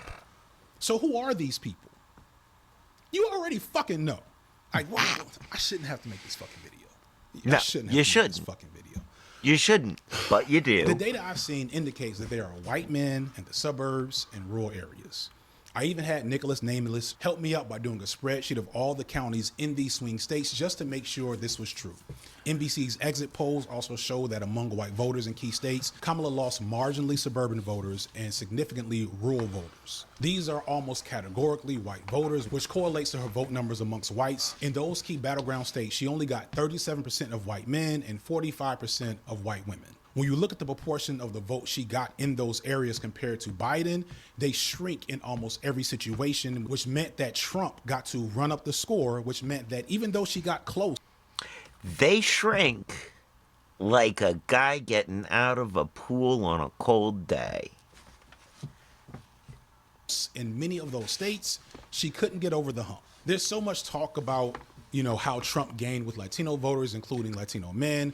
And there was a ton still of stupid and erroneous talk about Kamala losing black men, which is frustrating because I've been saying how that's bullshit for years now. And anyone who understands politics knows that that wasn't going to happen. If there's one silver lining to the failure of this election, is that it might finally put to rest that talking point among a lot of people, specifically black women. In an interesting turn of events, Asian women actually voted more for Trump than Kamala, which is not true for Asian men. I'll let you come up with your own conclusions there, or maybe don't bother. Don't bother to even bother the Asian women or the Latino men or the black men. Do not waste your time. Because at the end of the day, white people make up 75% of America's electorate. And no Democratic candidate has won the white vote since Lyndon B. Johnson in 1968. The Democratic presidents that have won since then have won with a strong showing amongst whites and an even stronger showing amongst minorities. That is how they win the election. It's never the will of the white people of this country to allow a Democrat to be president, not in the last almost 60 years. I don't understand how what I'm saying here is controversial. If you are trying to understand the political reality of the United States of America, then all you're really doing is trying to understand the politics of what motivates white people to vote and be politically active. And I can only guess as to why a large portion of 76 million people who are white voted for Donald Trump. But more significantly, why in those swing states that won him the election, where he got more votes than his Republican counterparts by a wide margin from people who are not politically engaged, I can only assume that they felt something specific for Donald Trump that they didn't feel for Kamala Harris. And considering that this is a president who accused Haitian immigrants of eating people's pets and is threatening to use the American military on American soil to contribute to mass deportation, I don't know what motivated the motherfuckers at all. Find the best holiday gifts on Amazon. I mean. Save on toys, home, and more. You tell me. If you can't tell, I'm really frustrated with how people are so dismissive.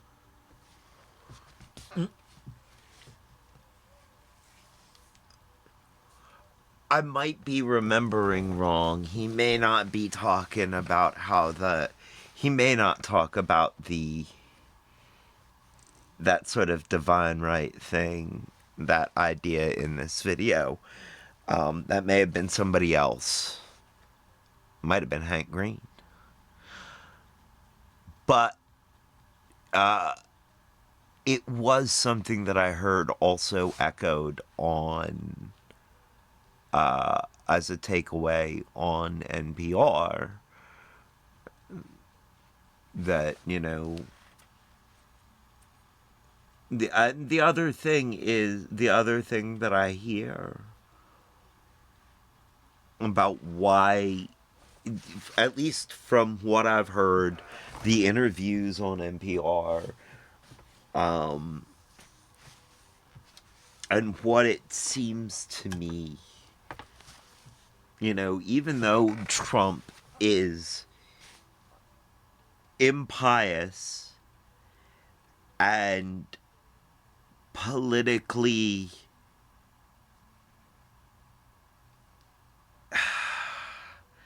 partisan isn't even right. It's not that he's conservative, like he's conservative where it benefits him, but what he does is he performed for the conservatives. He got conservative agendas passed. He performed for the Christians. He may not be a Christian. He may not even be pious, but he got the legislation that the Christians wanted passed. And that's what these people see in him.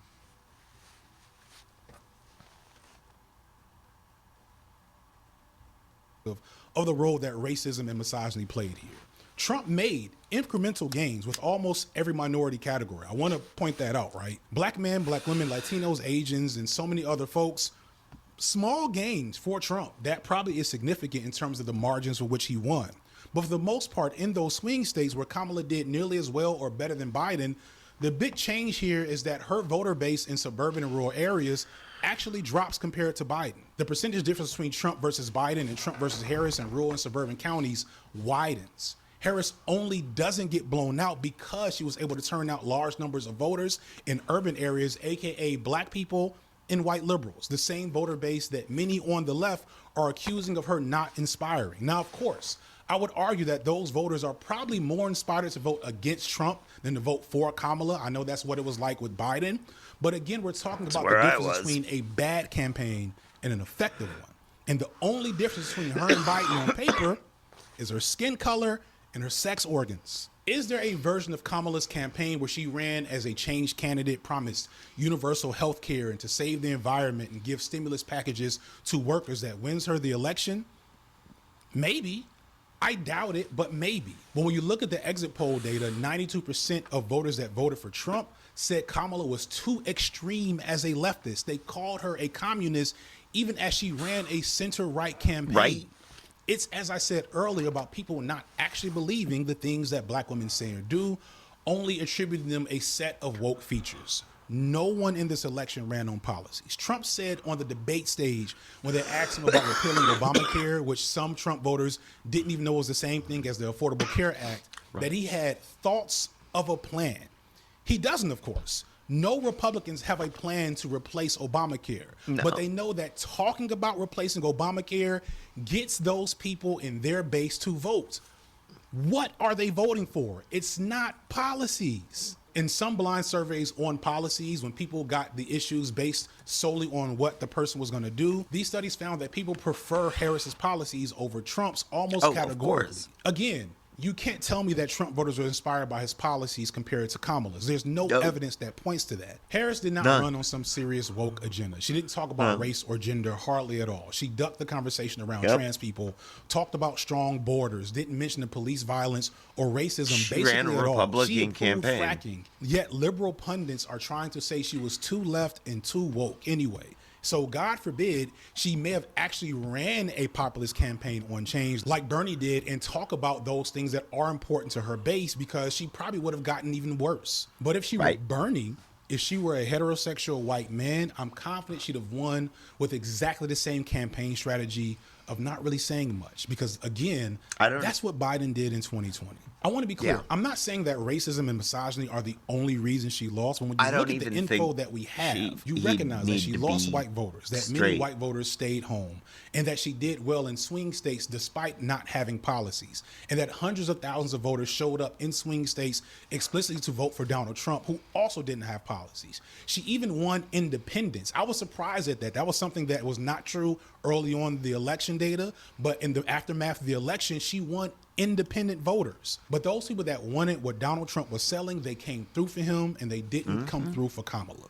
From start to finish, our experts are here to help turn your vision into reality with free design Which makes services. it really hard to Experience the benefits say. of- I'm a researcher by trade, but I'm not a quantitative guy. I didn't do the most rigorous analysis here. I didn't run any regression tables. I welcome those of you who have that skill set to come and look at what I've looked at and come to your own conclusion. I hope that I'm wrong, to be honest. I wish we lived in a world where American voters cared so much about Palestine that they stayed home. I wish we had a voting population in this country that cared so much about policy details that they weren't inspired to vote for a candidate who provided none. But nothing in the data points to this. And I think we on the left need to get that through our skulls. Considering everything I've shown you here, I'm genuinely asking you in the comments, please, for my own sake, for everyone's sake, find a better explanation than racism and misogyny that actually makes sense. I'm begging you to prove me wrong with something more than willful ignorance and vibes. Because the data points to Trump uniquely motivating a specific type of voter that...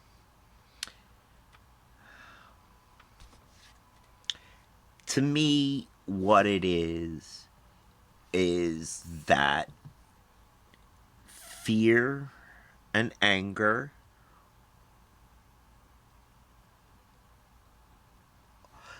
fear of losing... Fear of losing their place at the apex of society is a greater motivator for men than anything else. And that fear of, especially for white men, seems to be what drove the ones out to vote that voted, and made the ones who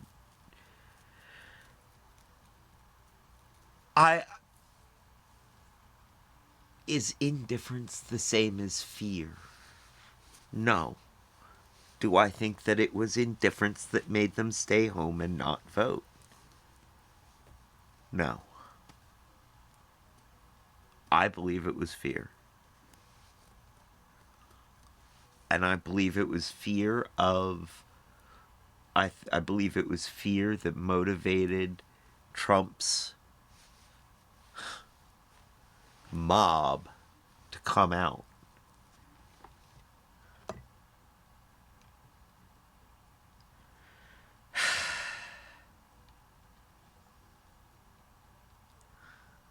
Fear's the mind killer. It is the little death that leads to total obliteration. Shows up only for him, only for his unique brand of racist, sexist, authoritarian posturing. He gets rural America voting in a way they traditionally do not. Trump could have actually beaten Obama in '08. There's people like memeing like Obama's going to come back in 2028 or whatever because Trump's going to try to run for a third term. He's going to beat Obama too if we don't fix the actual core issue that this country's dealing Trump's with. not going to survive. So I'm sorry if I'm heated and I'm coming off like hot to anyone, but Hot to me take, it's absurd he's that not we're gonna tossing live out that this long. He explanation just when it's the isn't. only one that actually tells us where He's we are too as a old and country. in too There's a bad video shape. from Innuendo Studios I like to talk about in these situations called "There's Always a Bigger Fish." Oh, and it's hey, to me one no, of the more this is the important theory. political This videos is on the this theory. It platform was if him. you want to understand what motivates the conservative mind. In this video, he argues that the embarrassed millionaire thing is inaccurate. I know a lot of people are saying conservatives vote for Republicans because they think they're going to be rich. And there's all these people that are like, Trump represents the lifestyle and ideology that I want to have, even though I work at Foot Locker and make less than $30,000 a year. He makes the argument that that's not really what it is. He argues instead that conservatives Jesus fight Christ. for power for other conservatives, not because they think that they'll be powerful one day, but because they feel like the people who have that power are supposed to have it. And they feel like people who naturally don't have power should never have it because they haven't earned it. And somehow those who do have power did earn it. And this is why Trump could get away with saying that he started from a small loan of $1 million and had so many conservatives be okay with that. And this is what Trump presents to the world, this populist strongman figure that puts everyone in their place and cannot be controlled or held accountable in any way. This is why he had to say the by the previous way, election completely was stolen. untrue. And even as I he mean, faced it's charges just and was not convicted on some of these charges, it doesn't make a a difference. It's valid- why his assassination attempt was a huge deal for him. And the media and everyone else just keeps letting him get away with it. No matter how dumb he looks, no matter how little some of the things he says make sense, it doesn't matter because he's Donald Trump and he can get away with it. But you know who doesn't get away with anything in America ever? Black people, especially black women. No group is more required to know their place and know their lack of worth in this country than black women. The double standards for women become quadruple standards for black women. Beyonce didn't even get nominated for a country music award. What the hell made you think that we were going to elect a black woman as president of the whole country, even in 2024? I'm sure you can pull out some surveys that say more left-leaning people would have voted for her if she endorsed a ceasefire or ran a more left-wing campaign. And of course, her decision to campaign with Liz Cheney and all the other bullshit wasn't good. And I want to again be not clear. a good look. Kamala wasn't that great of a candidate to begin with. In 2020, she was the first candidate to drop out. Do y'all remember that? For 4 years as vice president, she didn't do much to impress or inspire. And if the Democrats had a primary this time around, she probably would have lost to Amy Klobuchar or her own running mate, Tim Walz, or likely the next Democratic winner, if you want to put money on it, the American Psycho himself, Gavin Newsom. See, All of this is true, but that's not what happened. I didn't realize how much Gavin Newsom looked like American Psycho until he said that. It was, and I'm glad he brings up Amy Klobuchar, because, again, that's who I would have preferred. You know, given my druthers, it would have been Klobuchar in Harris's place. Especially as vice president. You know, because she just was a much... It was something... I mean, other than... She was a much more sober choice, it felt like. I mean, other than, you know, her sobriety and purposeful sobriety. What I really mean is, yes, you're right. And yes.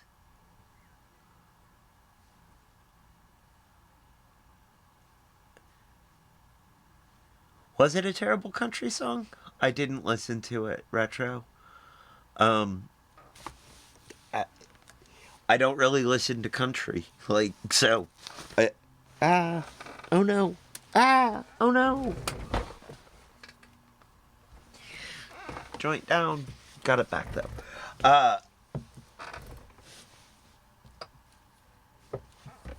You know, but yeah, yes, he did say he picked her because she was a black woman. You know, exactly, Retro, exactly. Democrats did snatch victory from the jaws of defeat. Or, not really. I mean, defeat from the jaws of victory. Yeah, exactly. We both got it backwards. Dyslexic people over here.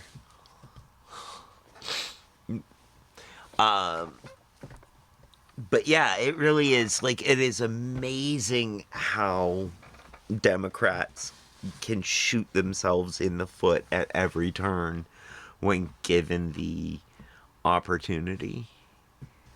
You know, they can make a mess of it every time.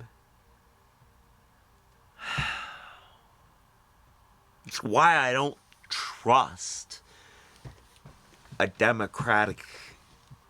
I mean, I don't trust Democrats in general because they're Democrats. What I will say is that the Democratic Party, you know, and the left side of the political divide cares about people, wants to see good happen to people, wants to see people not get hurt, and wants equality in general. That the left side of the political divide wants generally good things. And at this point, the right side of the political divide doesn't care. It's not that they don't want these things or want these things to not happen. It's that they don't care. That there are certain things that threaten them. And that is... As I said, fear's a heck of a motivator. Alright, back to this. What happened is she ran, And she almost won 4 swing states, and she lost because Trump brought out his squad. And his squad are rural Americans greatly unified behind some very, very specific interests. The reason I Yes. bothered to do this work is because I really need those to the right of me to stop blaming the far left for this loss. The numbers show we didn't do much. You're showing your own true colors with the way you're responding to this Yes. loss. You're proving everything we say Yes. about you to be true by pointing the Yes. finger at Palestinians, Latinos, and black men instead of some of your own cousins and husbands Yes. who have the real impact here. We Right. barely had any impact at all. I also need those to my left to get a reality check because we barely had any impact at all. We are much further from our goals than many online like to believe. I'd argue that much of our behavior online, from the infighting to the purity testing to the constant engagement with rage bait, is a core reason why we're not nearly as far along as we think we are. We're chasing the feeling of winning something, anything, and getting it with mean tweets and comments while nothing is actually getting done outside of our screens. This isn't everyone to my left.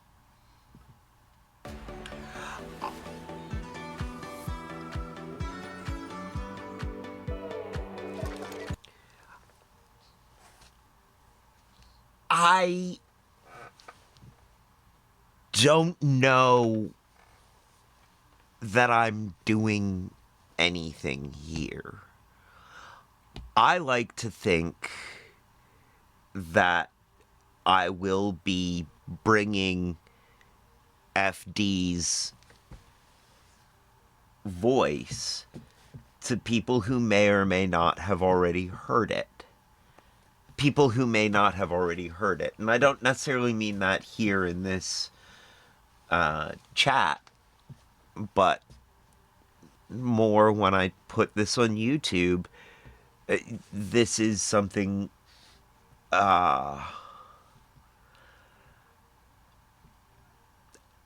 I hope to bring to the attention of people like my mother. People who have good intentions, but don't necessarily hear the perspectives of people who are out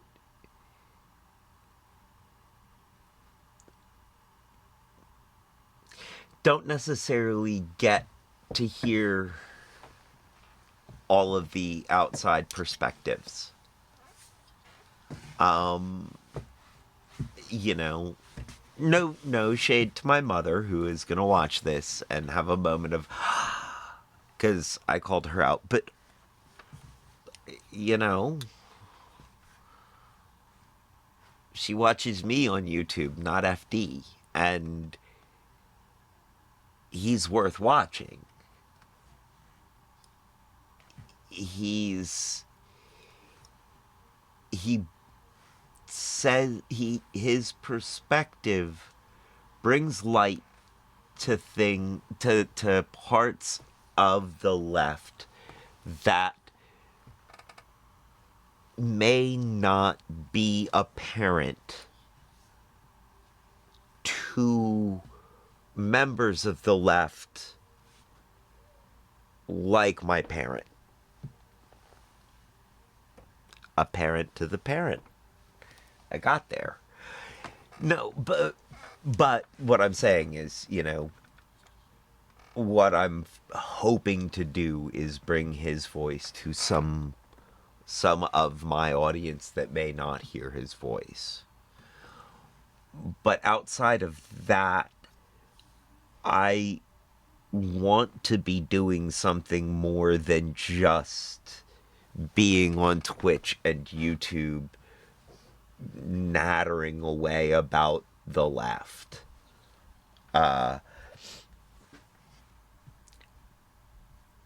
And I'm not entirely sure that I am. And I'm not entirely sure that I'm doing enough at the moment. But I'm hoping that for now, education is acceptable, an acceptable thing for me to do because it's what I'm good at in this moment. And that as I become more aware of more opportunities and have more opportunities to engage in more community building and coalition building and mutual aid and demonstrative support. Not demonstrative support like, but showing up for demonstrations is really what I mean.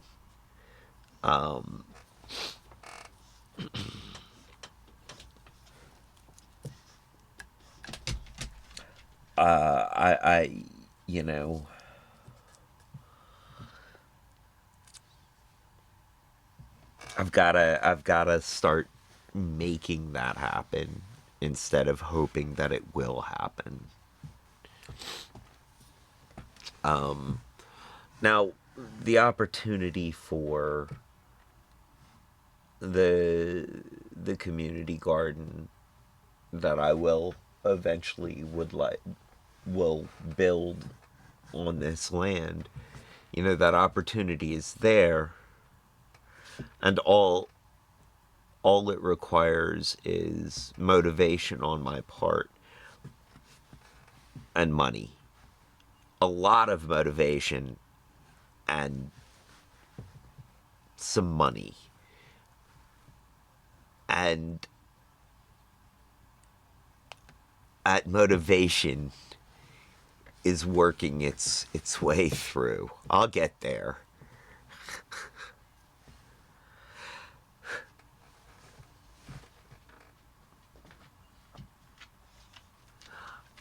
Love you too, Retro. Have fun at the dog park with the puppy. Enjoy your audiobook. Much love to you. We're about to make our final push through the rest of this video.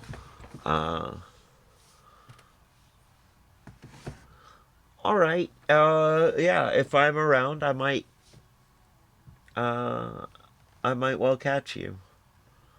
At least be lurking in your stream, because much like Count Dracula, or Count Chocula, I'm a serial lurker. Count Dracula. Count Dracula is a different kind of serial lurker. Have fun, Retro. And again, if y'all aren't following Retro, follow him. Great DJ. Great DJ. Alright. See you later, Retro. And let me get back to this. Let's make our final push through the last of this episode, folks. I've been talking about this for 2 hours now. 2 hours plus. You know who you are, but it's some of you, and you know who you are too. This election's results are beholding to the same massive forces that American politics have always been beholden to. White supremacist patriarchy in its varied and most subtle forms. Again, if you don't see the role that racism and misogyny played in this situation, I invite you to present your best argument in the comments. But then after that, tell me what you're doing next. One of the reasons I voted for Kamala is because I wanted to avoid making a video like this, because I knew as soon as she started losing that I was probably going to have to make something like this. Because while Kamala represents a horrible status quo that I've been talking about from jump, again, be clear where I stand, to me there's value in not resetting the meta of what resistance looks like to the institutions that both Trump and Harris really work for. I might be wrong about this. This is not a hill I'll die on. In fact, if you look at like the person that Trump just appointed as his borders are, that same guy that people are crying about worked for Barack Obama. Like, people that say that you can't compare the two, you're lying to yourselves. But anyway, in the aftermath of this election, the whole game has been reset. We're putting effort into settling down foaming at the mouth liberals who are going full mask off of Zionism and imperialism. We're also dealing with charged up conservatives preparing for the Christo-fascist regime that Trump is trying to put in place. Resources that may have went to further resistance for Palestine are going to be used to fight under the Muslim ban here in the United States. Bad immigrant policy that we already had is going to be leveled up to militarized mass deportation. And this isn't even getting into the drastic changes that will likely face LGBTQ people and especially trans people going forward. And I'm not saying all this to prepare for a future I told you so, because at the end of the day, Kamala and the Democratic Party deserve exactly what they get. They are bad for all the reasons we know them to be bad. And all the things we're complaining about are exactly why they're bad. So they deserve it, but we don't. So what are you going to do about it?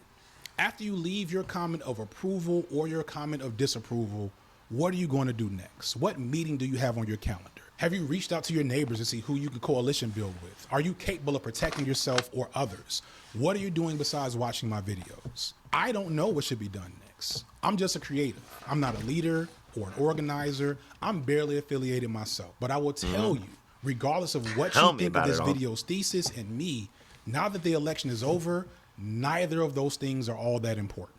Whatever work you are doing or planning to do while supporting or resisting a Kamala Harris presidency, you should be doing the same exact thing under Trump. You need to wrangle whatever loose threads you have developed from this, get over whatever it is that you're needing to get over, and get back to work in whatever way you can.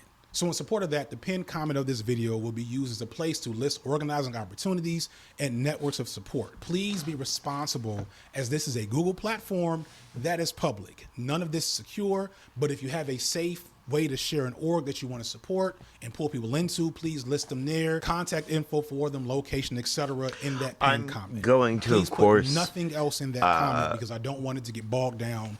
Share this video discussion elsewhere in the comments, or if you're still not with me in my explanation, explain why. Again, I'll share the link for this video in the description. I hope I look stupid. I hope this video ages really poorly because I'm just so fucking wrong about American politics. Please I'd love to be right with you there. For what it's worth, I'm praying for everyone. If it does, I'm gonna look just as stupid as you because I'm back in your play. Peace. I'm out. Hello, I'm Patrick Stewart. Hey, Patty. I believe in helping people in crisis. Startled me. I will be, of course, I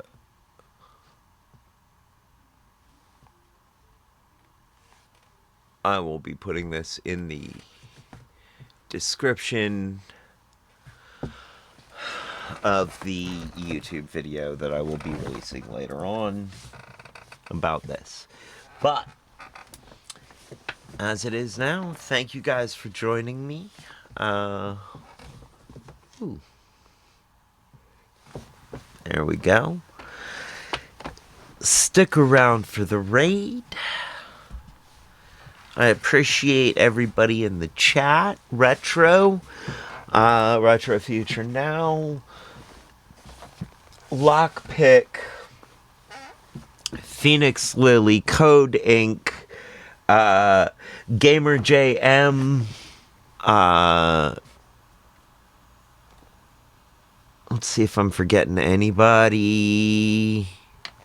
Runner 1226. Thank you all for being here. Now is the time on the show when I say 2 up, 2 down, VA double deuces. We're out, y'all.